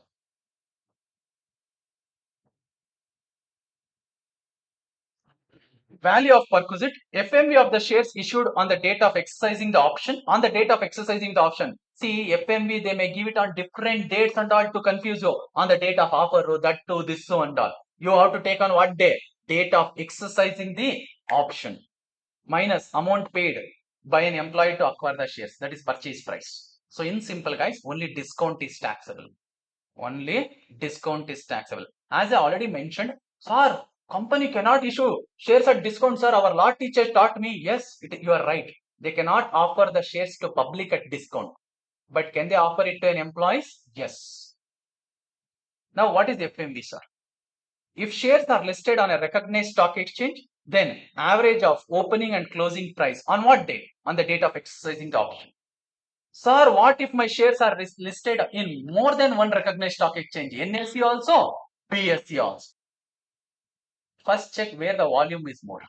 Volume means where the buy and sell is more on that day. Assume, guys, this day is 10th September 24. On that day, check whether the volume of this shares is more in NSE na BSE na. Assume NSE, take NSE. Take on 10th September, what is the opening price, closing price? Average it out. Average it out. Opening price, closing price. Sir, will all this be given in the question? Yes. If not, straight away they will give FMU only, which they will make it easy for you. Okay. Sir, what if my shares are not at all listed? We are still a private company. Then merchant banker will decide. So in your accounts and all, you would have learned valuation of shares. Okay. So that is how the merchant banker will derive the value for the shares. That is what will become the FM. So you can just make a note there only. FMB will be allowed as a cost while computing capital gains income at the time of transfer. At the time of transfer.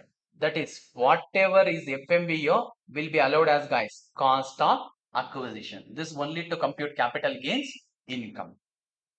Okay, so now coming to, guys, with respect to usage, we covered all other assets except motor car. Yes, motor car I have taken it separately. Motor car I have taken it separately. Guys, motor car is bit challenging. Listen, too many things are there. Now, for motor car, you have to be careful with few things. Listen. Please listen, because I am giving some example. I will explain the provision along with example. You have to see who owns the car. Who owns the car? Two possibilities, guys. Who can own the car? Employee or employer. Employee or employer. Or else sometimes employer will take on hire and give it. Clear? Both almost means same. Okay. But for a hire, you will be paying higher charges. Whereas if he is owned, we have to take like depreciation, like 10% of the cost and all. Okay, sir. Next, who is meeting the expenses? Again, two possibilities. Employee is meeting the expenses. Expenses means repairs and maintenance, petrol, diesel, those expenses. Regular expenses. Or employee, anyone. Next, for what purpose the car is used? For what purpose the car is used? Three possibilities are there, guys. First, completely official. Completely official. Next, completely personal. Last, partly. Partly. Now, what is more confusing, sir? Partly. What is important from exam point of view, sir? Partly. They may not ask something which is very easy. Yes, here and there few things will be easy, but CA exams. It is CA exams. You cannot expect all the questions to be easy, guys. Sir, that means you are scaring me. Entire syllabus, entire 100 marks will be tough. Definitely not. They would strategize in such a way that few questions would be easy or few adjustment. Few will be like average. Few would be little challenging. If you are prepared well, everything you can tackle. Okay. Guys, coming to this especially. If it is completely used for official purpose, is employee enjoying any benefit? No, sir. Is anything taxable as perquisite? No. Next, if it is used personal purpose, that is completely, he is enjoying some free benefit. Should anything be taxable for him? Yes. We have to see whether he is enjoying single benefit or double benefit. Single benefit means only maybe expenses or only maybe car. Double expenses means what? Car along with expenses. Both are taken care by employer. This guy is enjoying driving. Okay. Partly means we have to see. Partly we have to see. So they have given the numbers. How much is taxable? We have to remember it and we have to go by that. Okay. Now guys, let me just assume some numbers. If it is owned, okay, let me give it here only so that it is easy. Let me assume guys, cost of the car is 20 lakh. Monthly expenses is 10,000. So per annum it would be 120. Correct? Correct? Cost is 20 lakh. Monthly expenses is 10,000. We will see who owns it, who manages and turn one by one. So please pay attention. Yeah. First case, where car is owned by the employee. Who owns it? Employee. Under that, expenses is met by employee. What is he getting? Nothing. So nothing is taxable. It is not a perquisite, hence not taxable. Next, under one only B. Running and maintenance expenses is meant by whom? Employer. And car is used for what purpose? You check. If it is only for official purpose, nothing is taxable. Nothing is taxable. If it is only used for personal purpose, what is the benefit which employee is enjoying? Car is owned by him only expenses. What is the benefit he's enjoying? Not car, expenses, maintenance expenses. So that would be taxable for him. Actual expenditure incurred by the employee minus if anything is recovered. Correct, no guys? Car is not enjoying because car is owned by him only. What is he enjoying? Only maintenance expenses. Next, same scenario. What if it is part? Okay, let me give the number also. Sir, how much is taxable here, sir? 10,000 into 12 in my example. 10,000 into 12 minus if anything is recovered. Okay, sir. Next, third case. Partly for office and partly for personal purpose. How much is taxable, guys? Take actual expenditure and reduce either 1,800 or 2,400 depending upon the cc of the car. If the cc of, that is cubic capacity of the car, is up to 1.6 liter, reduce how much? 1,800. 1,800 per month. If the cc of the car is more than 1.6 liter, then you have to reduce how much? 2,400. 2,400. Yes, sir. Not both, anyone. Even if driver is provided free of cost, you have to add 900 per month. Means employee is not driving the car. There is a driver for whom salary is paid by employer. Irrespective of actual salary, we have to add only 900. We have to add only 900. Let me take my example. Guys, what is my monthly expenses? 10,000. From this, you have to reduce. Assume CC is less than 1.6. How much we have to reduce? 1,800. So remaining 8,200 is taxable per month into 12. Into 12. Hope you are understanding. This is taxable part. This is taxable part. That means this is what? Exempt part. This is related to what, sir? Official purpose. That is why we are reducing. Remaining is considered to be what purpose, sir? Personal purpose. Clear? Please understand because later something else will come. Reverse of this. Clear? Here we will take actual expenditure and reduce 1,800 or 2,400 per month depending upon the CC of the car. Sir, even driver is provided by employer. No salary is paid by employee. Employer is taking care of it. Then for this, add 900 into 12. 900 into 12. Only if driver is provided by employer and salary paid by him only. Okay, sir. Next, second case. When car is owned or hired by the employer. When car is owned or hired by the employer. Who owns it? Employer. Now different story. First case was who owns it? Employee. If at all if employee is getting any benefit, it was only what? Expenses. Now he might get both or anyone. We will see. When running and maintenance expenses is met or reimbursed by whom? Employer. So employee might be enjoying double benefit. Okay, let us see. If it is only used for official purpose, only for office, then nothing is taxable. Only for personal, how many benefits employee is getting? 2. Car plus expenses both. Now how much is taxable? Guys, come on. Car is owned by employer. So what is the cost of it? 20 lakh. Take 10% of it. This is with respect to car. Now with respect to usage, how much is taxable? What is the monthly expenditure? 10,000 into 12. This is what is taxable. This is with respect to usage. Both are taxable, sir? Yes. Because he's getting double benefit. And he's using the car only for personal purpose. You can see.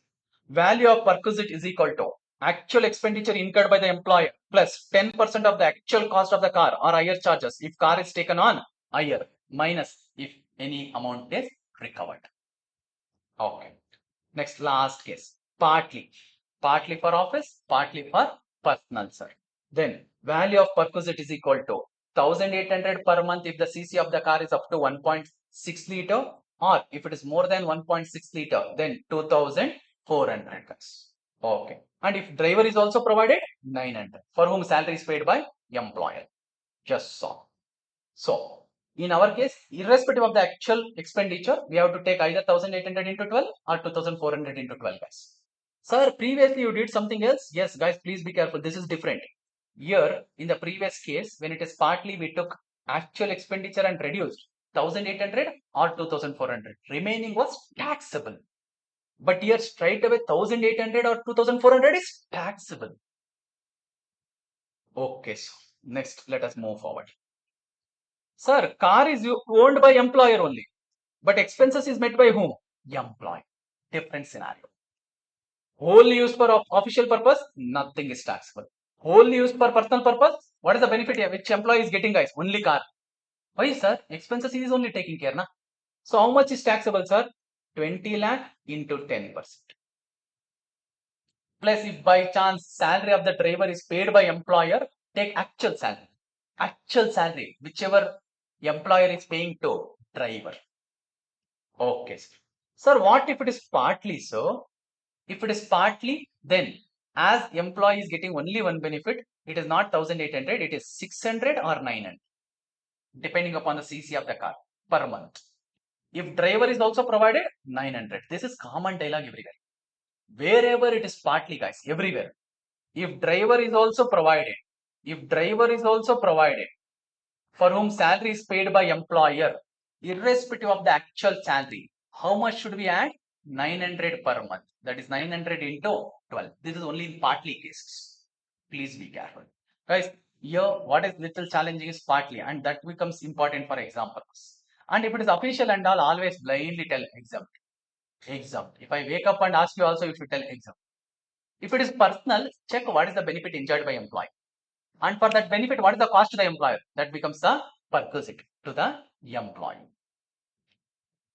Next, value of perquisite in respect of credit card expenses. Credit card expenses. Sir, credit card which is used by employee is paid by whom? Employer. Taxable value of perquisite is equal to membership fees, annual fees incurred by the employer on a card provided to employee, minus if any amount is recovered. But it is not taxable in the following case. However, if such expenses is incurred only and exclusively for official purpose, it would not be treated as perquisite subject to certain conditions. It is not a perquisite. If it is used for personal purpose, yes. Official purpose means obviously for office. Now, sometimes employer will give credit card to employee, use it for meeting all office related expenditure. So in that case, will it become perquisite in the hands of employee? No. Next, value of respect, perquisite in respect of club expenditure. Taxable value of perquisite, cost incurred by employer, amount recovered from employee, minus amount recovered will always be reduced. Guys, that you keep it as a common dialogue. I started with that only when perquisites we started with. Oh. However, in case of employee enjoys corporate membership in a club, the value of benefit wouldn't include initial membership paid by the employer to acquire the corporate membership. Now, the employer has taken a membership in one of the club for which he has deposited 5 lakh. Will that become a perquisite in the hands of employee? No. Now assume employee along with his family members go to this club, enjoy everything freely. The cost of that bill is 5,000 per employee. Is this a perquisite in the hands of employee? Yes. This becomes perquisite in the hands of employee, guys. Oh, and sir, if whatever we are going to club is for having meetings or official meeting, and any expenditure incurred there, will it become a perquisite in the hands of employee? No. Some companies and all do that. They take employees for a 1 day outing. Okay, there they will not let them to enjoy. Come, meeting is there. Come and meet in the conference hall ಅಂತ. First on the half ಬಿಟ್ಬಿಡ್ತಾರೆ. First half enjoy ಮಾಡ್ಕೊಳ್ಳಿ. After that they will have some meeting. Both the purposes are served. Clear. So in that case, if it is used for official purpose and all, nothing is taxable. Now, sir, what if it is partly personal, partly official and all? They are not given in the law. Normally, employers show it as per completely official only. Okay. Yes. Sure. Next. Value of perquisite in respect of health clubs, sports, or similar facilities. No perquisite if provided uniformly by the employer to all employees. And now, most of the employers in the campus itself, they may have some gym or workout area and all. Sir, if it is open to even gaming area, okay, indoor games especially. So if it is open to everyone, is it taxable as perquisite to the employee? No, nothing is taxable. No, sir, only managers can go and play. Is it taxable? Yes.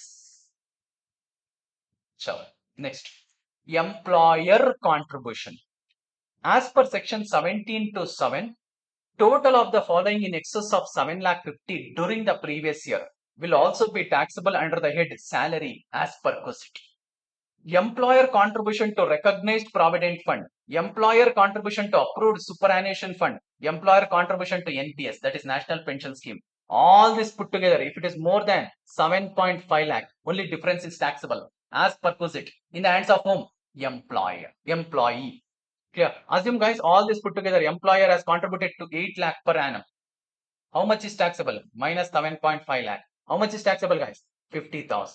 As perquisite in the hands of employee as per section 17 to 7.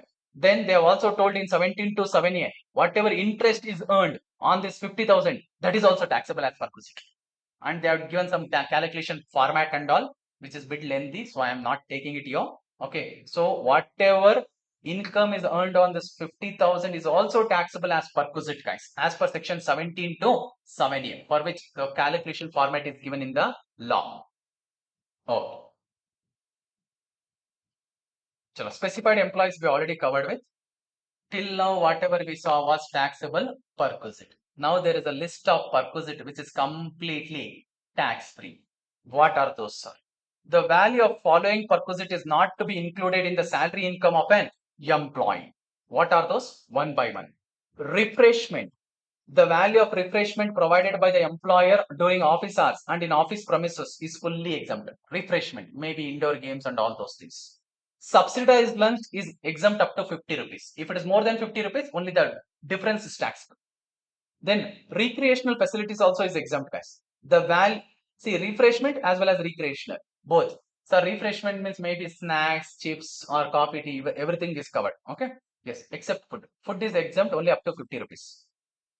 The value of recreational facilities provided is exempt, provided it is offered to all the employees. If it is given only to selected employees, it is taxable. Next, telephone facility. Telephone allowance is fully taxable. If it is telephone facility, the bill of employee's telephone is paid by employer, fully exempt. No matter for whom he is calling, with whom he is talking, how long he is talking, we don't care, fully exempt. Next, transport.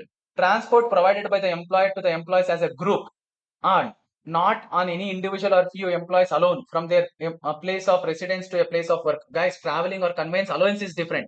Transport facility is different, means cab facility. Here I am talking about cab facility. You know cab facility, which is very familiar for any company. If company or employer is providing cab facility to their employees, it's fully exempt. It is fully exempt. Sir, what if it is traveling or conveyance allowance and all? We have covered it under 1014. How much is exempt? Allowance. Next, perquisites allowed outside India by the government. As I already told, all the allowances and perquisites given by central government to a citizen who is working outside India to an Indian government is fully exempt. Any is exempt. Next, 7. Employer contribution to staff group health insurance scheme is exempt, guys.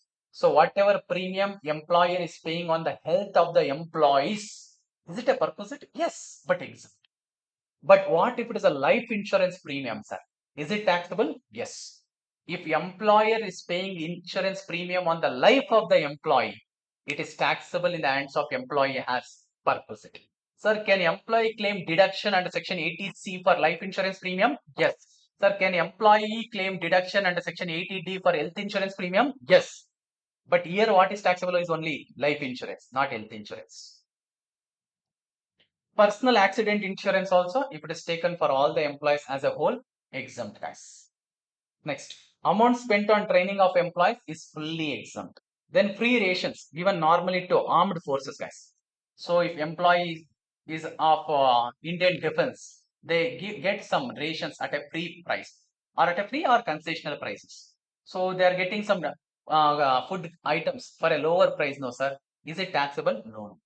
As they are serving the nation, let us give some benefit to them. Then computer and laptops provided by employer to employee, irrespective of for what purpose it is used, is always exempt. Then rent-free houses and conveyance to High Court and Supreme Court judge, officer of Parliament, Union Minister, leader of opposition in Parliament are exempt. Then tax paid by employer on non-monetary perquisite of employee is exempt in the hands of employee as per section 1010 CC. Guys, on the income of employee, who should pay tax? Employee. Sir, that is also paid by employer, sir. Papa, God, Devru. Clear. Is employer is paying income tax on the income of employee. Again, is it an perquisite to the employee? Yes. Again, it is a perquisite to the employee. Should he include it in his income calculations? Yes. He has to recompute again, automatically income will go up. But if tax is paid by employer on non-monetary perquisites given to the employee, then only that is exempt. Only that is exempt. Guys, listen. Now, employer paid income tax on the income of whom? Employee. Totally he has paid, assume 3 lakh. In this, identify how much is on non-monetary perquisites. Assume guys 20,000. Rest is on others, monetary perquisites or allowance perquisite, whatever it is. Okay, others I will write. 2.8 lakh.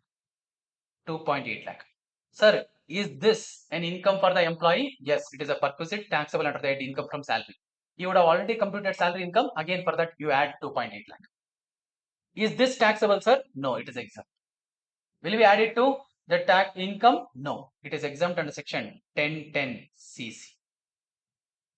Catchy point. Listen. As this is exempt in the hands of employee, employer cannot claim it as expenses. This is under the PGBP. For employer, this is not allowed as an expenditure. This is not allowed as an expenditure. Sir, can employer claim this as an expenditure? Can employer claim this as an expenditure under the PGBP? Can he? Can he? Yes, he can claim. Now listen. If employer pay income tax on the income of this business or profession, disallowed. Disallowed. Anything related to income tax is disallowed. But now this 2.8 lakh is not the tax on the income of whom? Employer. It is on the income of employee. Can he claim it as a part of salary expenses? Yes. Allowed? Yes, allowed. Correct. Section 40 clearly tell anything related to income tax is disallowed, but that is only on the business or profession of an employer. If he has paid tax on income of employee, can he claim it as a deduction or expenses? Yes, he can claim. Only 2.8 lakh in my example. This he cannot claim. Hope you guys got it. Important point. Then medical facilities explained below. Medical allowance alla. Medical allowance is fully taxable. Medical facilities we are talking about. Means, sir, employee had some medical problem or his family members. He took treatment from an hospital for which bill is paid by employer. Or else, employee is taking treatment in an hospital owned by employer, where employer is not charging any money. Is it a perquisite in the hands of employee? Yes. Is it taxable? Question mark. We will answer that now. Value of perquisite in respect of medical facility. Fixed medical allowance is always fully taxable, which we saw under the allowances only. The following medical facilities provided by the employer are not chargeable to tax. The value of any medical facilities provided to an employee or his family members in any hospitals or Clinics maintained by employer, means owned by employer. Next, reimbursement of expenditure actually incurred by the employee on medical treatment in any hospital, dispensaries, etc., maintained by government or local authority in any hospital approved under the central health scheme or any similar scheme of state government. Guys, simple. Listen.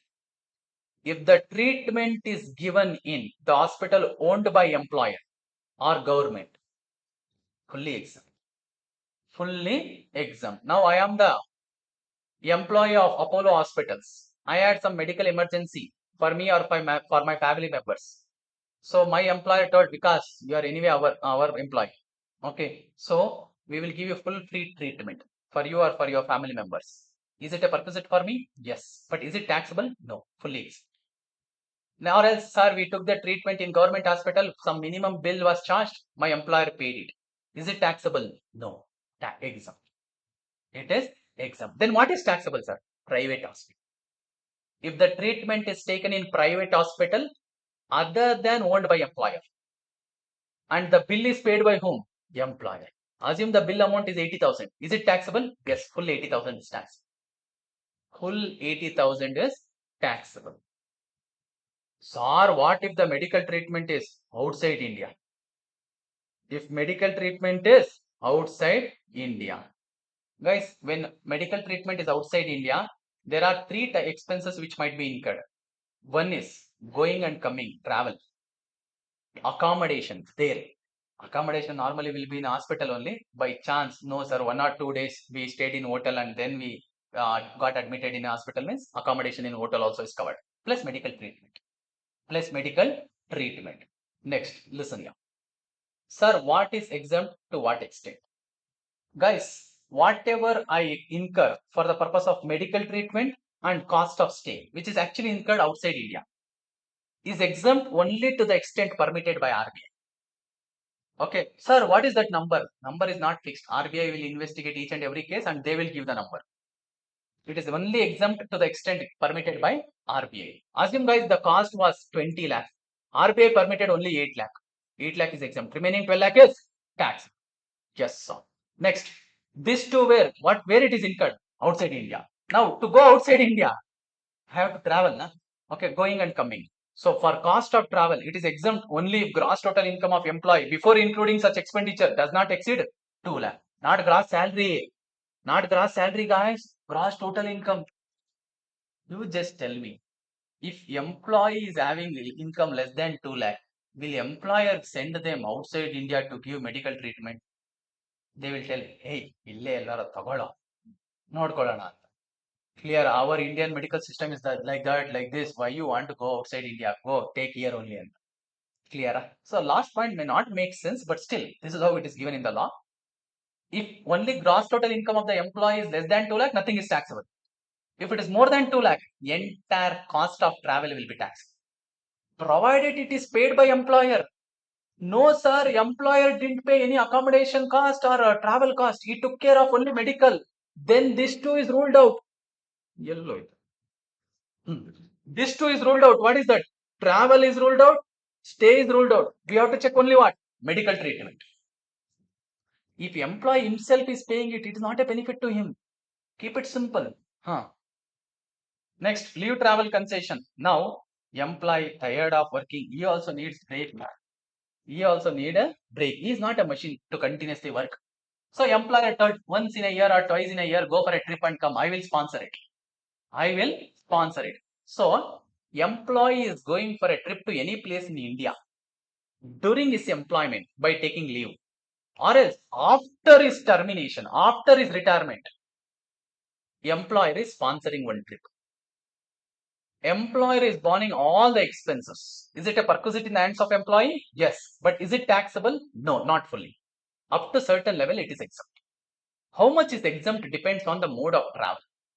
Mode of travel. And guys, you would have traveled in any mode and in any class. Assume you have gone in a business class. Exemption is not given for business class. Clear? So they have given exemption only for some basic fares you enjoy it. Sir, cost incurred is 10 lakh, sir, but as per this basic class, only 2 lakh is coming, sir. Remaining is taxable. Remaining is taxable. So they have told how much is exempt here. Let us see, guys. An employee can claim exemption under section 10 clause 5 in respect of leave travel concession. Exemption under section 10(5) is available to all employees, whether they are Indian or foreign citizens. Exemption is available in respect of value of any travel concession or assistance received or due to the employee from his employer, including former employer, because I can go for a trip even after retirement also, for himself along with his family members, in connection with his proceeding to any place in India, either on leave, that is during employment only I can take leave and go, or else after retirement from service or after termination from employment service. So I can travel along with my family. Yes, sir. So exemption is available along with me for my family members also. Sir, how much? Amount of exemption would be actual amount spent by the employer or amount specified as per that clause. I have not taken everything here. It depends on the mode of travel, air, rail, or any other mode. Yeah. So amount specified as per the respective clause or the amount spent, whichever is lower is exempt. Whichever is lower is exempt, guys. Sir, can I claim exemption for any number of years or any number of time? No, no. In a block of 4 years, you can claim only 2 times maximum. 1 or 2, not more than that. My employer is sending every year, sir. Go and come, no problem. Claim exemption only for 2 times. Only for 2 times. Listen here. Our current block is 22 to 25. Current block is 22 to 25. Sir, 22 to 25. I have claimed only one exemption. Another I have not claimed. Can I carry forward one? Yes. In the next block, how much I can claim? 3. 2 plus 1. Sir, in 20 to 25, I have not claimed anything. Not gone for any trips, sir. Very busy with the work. Next, can I carry forward both? No, you can carry forward only one. So it will be how much? 3 only. Sir, I have not used both, no, sir. But still, you can carry forward only one. You can carry forward only one. Sir, in the 22 to 25, I have used both, sir. 2 exemptions I have claimed. Can I carry forward anything?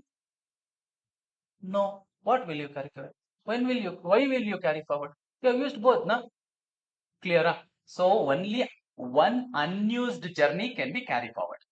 When you carry forward, it will become 2 plus 1 for the next block. For the next block, guys. Okay. Salary paid tax free, which I already told you. Means employer has paid tax on the income of the employee. It is like obligation of employee met by employer. Is it a perquisite in the hands of employee? Yes. But only tax paid on non-monetary perquisite is exempt in the hands of employee. And the same is not allowed as an expenses for employer under the head PGBP. Okay. Then we have seen number of perquisites, guys. Number of perquisites. Sir, is that the end list? May not be. Employer might be giving some other benefit to the employees. In that case, what is the value of perquisite? Whatever is the value of that benefit. Whatever is the value of that benefit at arm's length price. At arm's length price, it is perquisite. It is a perquisite. Sir, what is this arm's length price or arm's length transaction? When two unknown parties come together to enter into any transaction without one being influencing the other, we call it as arm's length price. Means fair price in simple. Fair price. Done with perquisites. Now let us enter in allowance and perquisites done. Retirement benefits. Guys, this and all will not be regularly there. Only when employee is retiring and all. Exemptions, whatever we see for gratuity, pension and all, or leave encashment, exemption is available only if they are received at the time of retirement or termination. If it is received during service, fully taxable. Feeling hungry? Good. You have to feel hungry for knowledge. Very good. Huh? I appreciate it. Gratuity, section 1010. The gratuity received at the time of retirement, termination of employment, or death of employee. Death means, will employee come back and receive, sir? No, gone forever. Oh, Vita, Charles, oh, Vita. Now, he will not come back and receive. The thing is, his family members will be receiving. Na? Can they enjoy the exemption? Yes. If it is taxable for them, where is it taxable? Not salary. Other sources. Clear? Yes. If employee is alive and if he is receiving, if it is taxable, where is it taxable for him?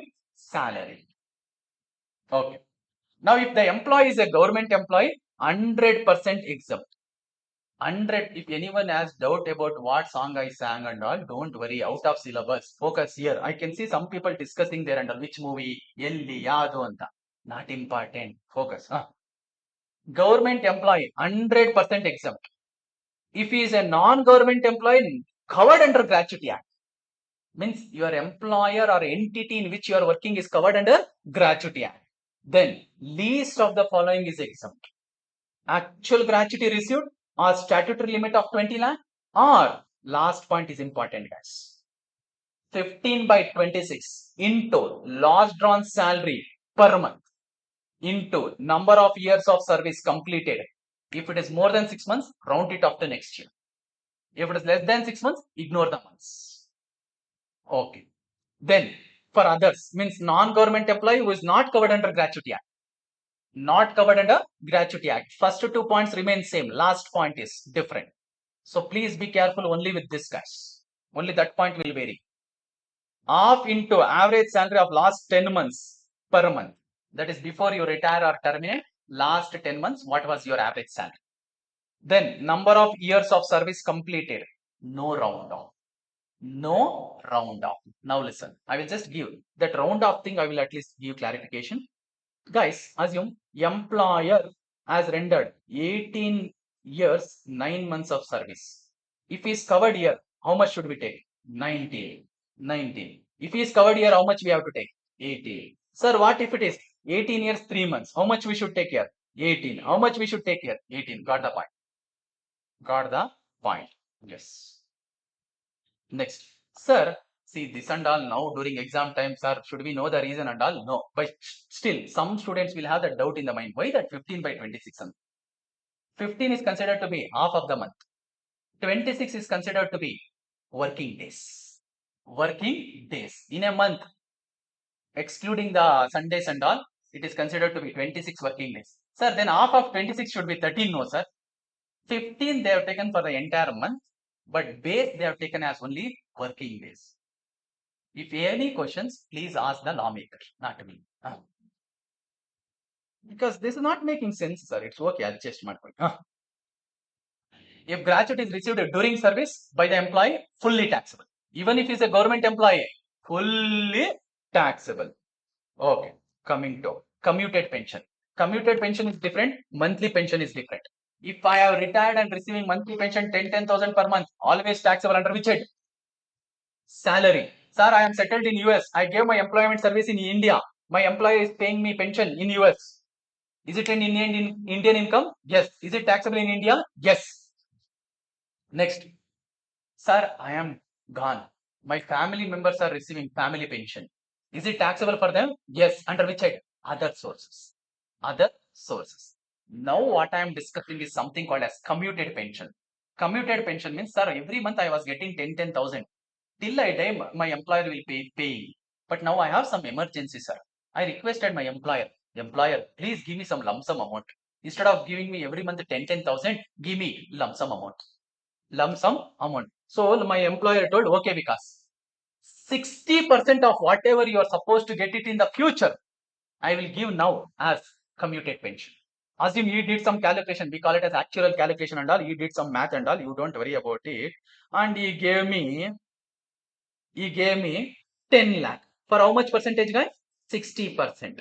60%. Yes, sir. Remaining 40% I will continue to receive. That means how much? 4,000.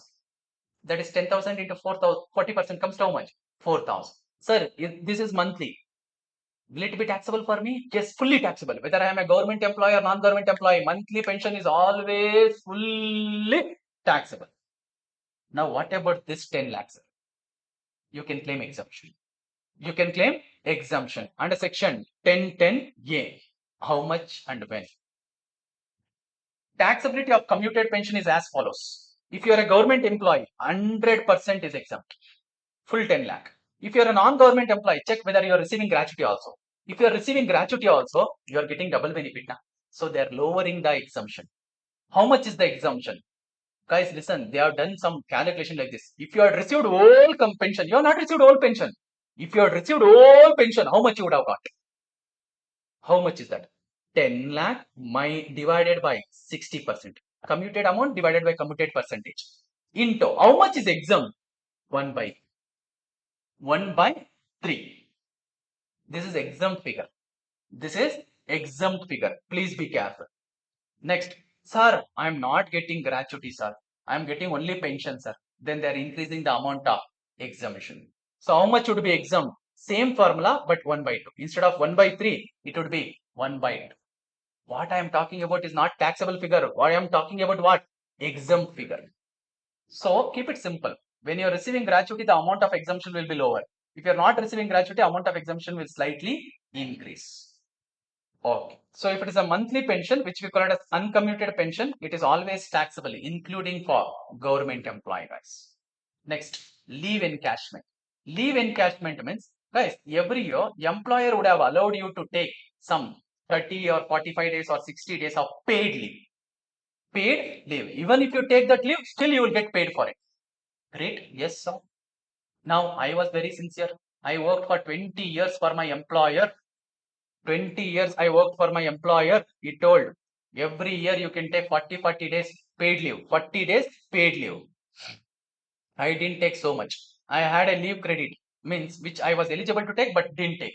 Assume I had it for 3 months. I had it for 3 months. Now I can encash this 3 months salary. I can submit this leave credit and get 3 months equivalent salary. Over and above whatever I am getting monthly, I can get additional 3 months now. Why? Because I was eligible to take this many days of leave, which I didn't take. Is giving it to me in the form of leave encashment or leave salary. Is this taxable under the salary? Yes. If I have received it during the service, fully taxable. If I have encashed it at the time of retirement or termination, or if I have died, my family members have encashed it, fully exempt. If I am a government employee. If I am a non-government employee, then what? We will see. Least of the following is exempt. How much? Actual leave encashment received, statutory limit of 25 lakh, or last 10 months average salary into 10 months. Last 10 months average salary into 10 months. Then leave credit, as per IT Act you have to calculate, into 10 months average salary. Means don't do into 10 months, it is 10 months average salary. 10 months average salary. Even for gratuity also, I saw somewhere this, sir. What is this? Guys, see, before you retire or terminate, if there is no change in salary, in between there was no hike or increment and all, monthly salary will be average salary. No, sir, in the last 10 months, there was some hike or increment. Then calculate the total salary for full 10 months and divide it by 10 months. That is the average salary per month during last 10 months. Clear? You guys would have done average profit calculation and all, same way. Clear? If profit is 10,000, 10,000, 10,000 for all 3 years, if I ask you to calculate average salary, average profit, how much is that? 10,000. No, sir, profit was 10,000, 15,000, and 20,000. If I ask you to calculate average salary, it will not be same. Correct? Now, 10, 15 plus 20 whole divided by 3 you will do. So, you will actually literally calculate average salary only when the salary has changed in the last 10 months. Add up the salary for all 10 months and then divide it by 10 months. You will get average salary. And here you have to multiply that average salary with 10 months. Third point. Whereas last point is multiply average salary with what? Leave credit. Leave credit, guys. Please don't take entire 10 months salary. It is average salary of last 10 months. Like how you calculate average profit and all. Sir, here and all salary means what, sir? I will cover it at the end later. I have already told you. Clear? What means salary means what and all should I consider? I will touch it later. I have given a note for it. One important thing. Sir, how do I calculate this leave credit? As per IT Act. As per IT Act. As per IT Act, every employee is eligible to take only 30 days leave for each year of completed service. Employer might be giving you 40 days, 45 days, 100 days, how much ever. But as per IT Act, they are telling 30 days, means which is 1 month. So how do you calculate? Leave eligible as per IT Act, which is 30 days for each year of service, minus leave taken. So in my example, I told you I had rendered 20 years of service. How much leave eligible I was? 20 months. Assume I have taken 19 months. How much credit I have? Only 1 month. 1 month. So I have to take it here. Sir, here you told 3 months. Maybe that is as per employer. Because for leave salary, what I receive is for the leave credit as per employer. But leave credit as per employer and as per IT Act need not be same. May not be same because employer will give how much ever leave credit leave as per his wish. Whereas IT Act is telling maximum is 30 days for each year of service. Sir, I had rendered 20 years and 10 months of service, sir. How much credit I am how much leave I am eligible for? 20 only.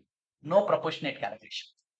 No proportionate. So what is the leave eligible as per IT Act? 20 months. Okay. Next. Provident fund calculation. Guys, there are different types of provident fund. Everything I have given it in one single table. Statutory provident fund normally available for government employees. Then recognized provident fund. This is when it is recognized by the income tax department or income tax officer. Unrecognized means not good to invest, not safe to invest. Still, if you want to invest, then no benefits are given under income tax law. Okay. Statutory provident fund. For all this, there will be employees contribution, employer contribution, and interest on both employer and employee contribution. Okay. Employee contribution is an investment. Is it an income for me? No. Straight away, they are giving deduction under section 80C. Whereas employer contribution, is it an income for me? Yes. But is it taxable? May or may not be. May or may not be. Whereas interest also, is it an income for me? Yes. Is it taxable or not? May or may not be. We will see. Statutory provident fund. Employees contribution deduction under section 80C is available. Employer contribution fully exempt. 10%, 12%, 100%, whatever he has contributed, fully exempt. Fully exempt. Then interest, fully exempt, irrespective of the rate of interest. Then recognized provident fund. For employees contribution, deduction is available under section 80C. For employer contribution, exempt only up to 12% of salary. Sir, what if it is 14% or 15%? Only the excess part is tax. Only excess part is taxable for employee under the head salary. Then interest is exempt only up to 9.5% of what of salary? Interest rate is 9.5%. Actually, interest rate is less than 9.5, but they're telling if it is more than that, the difference is taxable. And for academic purpose, they can give any number. Assume they have given actual interest rate is 11%. How much is taxable? How much is taxable? 1.5%. Is that clear? Yes, sir. Next, unrecognized provident fund, no deduction for employees' contribution. Then employer contribution and interest is taxable. But when? When it is withdrawn. When it is withdrawn. Guys, when it is withdrawn, how is it taxable? So, listen guys, from unrecognized provident fund, URPF, I am withdrawing 50 lakh totally. 50 lakh totally. So, totally it will have 4 elements. Employee contribution, employer contribution, then interest on employee contribution, next interest on employer contribution. Let me put the amount also. Let us take this as 20 lakh, 20 lakh, and this as 5 lakh, 5 lakh. Components. Sir, which is taxable where? Which is taxable where? Is employee contribution taxable? No. Because when he has contributed, we have not given 80C deduction. So that means nothing is taxable. What he gave, he is getting it back. Is it an income? I deposited 20 lakh. I am getting back 20 lakh. Is it my income? Respond. Is it my income? No. Employer contribution. Employer contributed. When he contributed, yearly it was not taxable. Will it be taxable when it is withdrawn? Yes. Under which head? Income from salary. Next, interest on employee contribution. Is it an income? Yes. Where is it taxable? Income from other sources. Next, interest on employer contribution. Is it an income? Yes. Where is it taxable? Income from salary. Income from salary. When is it taxable, guys? All these three is taxable when? At the time of withdrawal. Time of withdrawal. Yes, sir. Next, PPF. Anyone can open this. Guys, this three can be opened only when you are under employer-employee relationship. Whereas this is open to anyone. Public Provident Fund. Sir, I am an employee. I already have recognized Provident Fund with my employer. Can I open PPF also? Yes, you can. So here no question of employer contribution because you yourself will go and open it. Whatever you contribute, you can claim deduction under section 80C, but maximum is 1,50,000 there. Then interest is also fully exempt, no restriction. Okay, sir. Now, if the amount is withdrawn from recognized provident fund, when it is withdrawn, it is fully exempt. Even from statutory provident fund also, whatever you withdraw, fully exempt. But for recognized provident fund, the condition is you should have served at least 5 years of service. If you withdraw anything only after 5 years of service, it is exempt. If you withdraw it within 5 years, it is taxable. It is taxable.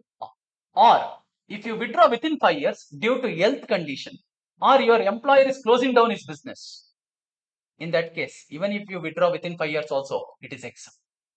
It is exempt. Next, guys. Next, if employee contribution, that is, I am talking about this, in a year is more than 2,50,000, then whatever income he has earned on that excess is taxable. Listen. Now assume employer contribution to any fund, recognized or statutory, is 3 lakh per annum, guys. 3 lakh per annum. How much is in excess of 2.5 lakh? 50,000. On this 50,000, whatever interest is earned is taxable. For whom? Employee. Clear? Sir, it is within 9.5% interest rate, sir. They told here it is fully exempt, sir. No problem. If employee is contributing more than 2,50,000 in a year, on that excess, whatever interest is earned is taxable. Sir, is this 50,000 taxable? No. They are not talking about that in the note. Only the income earned on it. Now, sir, if employee is contributing along with the employer, the amount is 2.5. No, sir, only employee is contributing. Employer is not contributing. They told instead of 2.5, we will make into 2. 5 lakh is the limit. 5 lakh is the limit. If employee is contributing only alone up to 5 lakh, nothing is taxable. If it is more than 5 lakh, assume 6 lakh. On 1 lakh, whatever interest is earned will only be taxed. But normally, generally, both has to contribute. Even for employer, there is a mandate. He should also contribute on them. But if by chance, if employer is not contributing, employer alone is contributing, means only on that excess, whatever interest is earned is taxable. And not 50. On 50, what interest is earned is taxable. Is that clear? This is on whose contribution, guys? Sorry? Employees contribution. And what we learned under section 15 to 7 and 15 to 7a, 15 to 7 and 15 to 7a, whatever we learned here, it is on whose contribution? Employer contribution. Students tend to get confused in between this. This is all for employer contribution, and the amount here is 750 and there it is 250. And for employer contribution, both are taxable. Assume employer is contributing 8 lakh, 50,000 is taxable, plus on 50,000 whatever interest is also earned is also taxable. Whereas in case of employee, only interest part is taxable. Almost coming to an end. Almost. Your lunch time is coming. Lunch is waiting for you. Deductions under section 16. There are only 3 deductions under the head salary, guys. Now, only the employee or the assessee who has income under the head salary can claim this. Sir, I have some PGBP income, house property income. Can I come and claim deduction here? No. These deductions are exclusively only for the employees who is having salary income or assessees who is having salary income. Okay. Standard deduction, important, guys. This is important. If the employee is following optional scheme, the standard deduction is 50,000. Sir, what if gross salary itself is less than 50,000? My gross salary is only 30,000. Claim only 30,000. Claim only 30,000. Next, if the assessee is following default regime, I have highlighted in italics. All the amendments in my material I have given in italics. You can observe the difference. Yes. If the employee is following the default tax regime, then the standard deduction is 75,000. Sir, what if gross salary itself is less than 75,000? Only that much. Assume gross salary is only 40,000. How much deduction you can claim? Only 40. Entertainment allowance. If employer has given entertainment allowance to employee, first include it in your salary, gross salary. then only for government employees deduction is given. Not exemption, it is deduction. How much is deduction, sir? Huge. Entertainment allowance received 20% of basic pay or 5,000 per annum. Whichever is lower. Whichever is lower. But entertainment allowance first should be included in gross salary and then claim the deduction. Next, profession tax 16.3. Whatever profession tax is paid by employee to the state government, straight away claim deduction here. Sir, if employer is paying it, that is obligation of employee met by employer. First include it as perquisite under gross salary. Then give deduction. Then give deduction, guys. Okay, so next important note. This is with respect to salary, guys. This is with respect to salary. I told you I will give one note for it. One place I have given because individually if you are learning, at the end you will get confused. Where what under? Where what? So I have given it in one single place. This is only for salary head. For the purpose of this chapter or head, salary is equal to basic pay plus DA if provided in terms of employment or forming part of retirement benefit. Both means one and the same. Plus commission if it is expressed as the fixed percentage of turnover. Clear? So most of the places salary means this only. But it changes only in 3 cases, guys.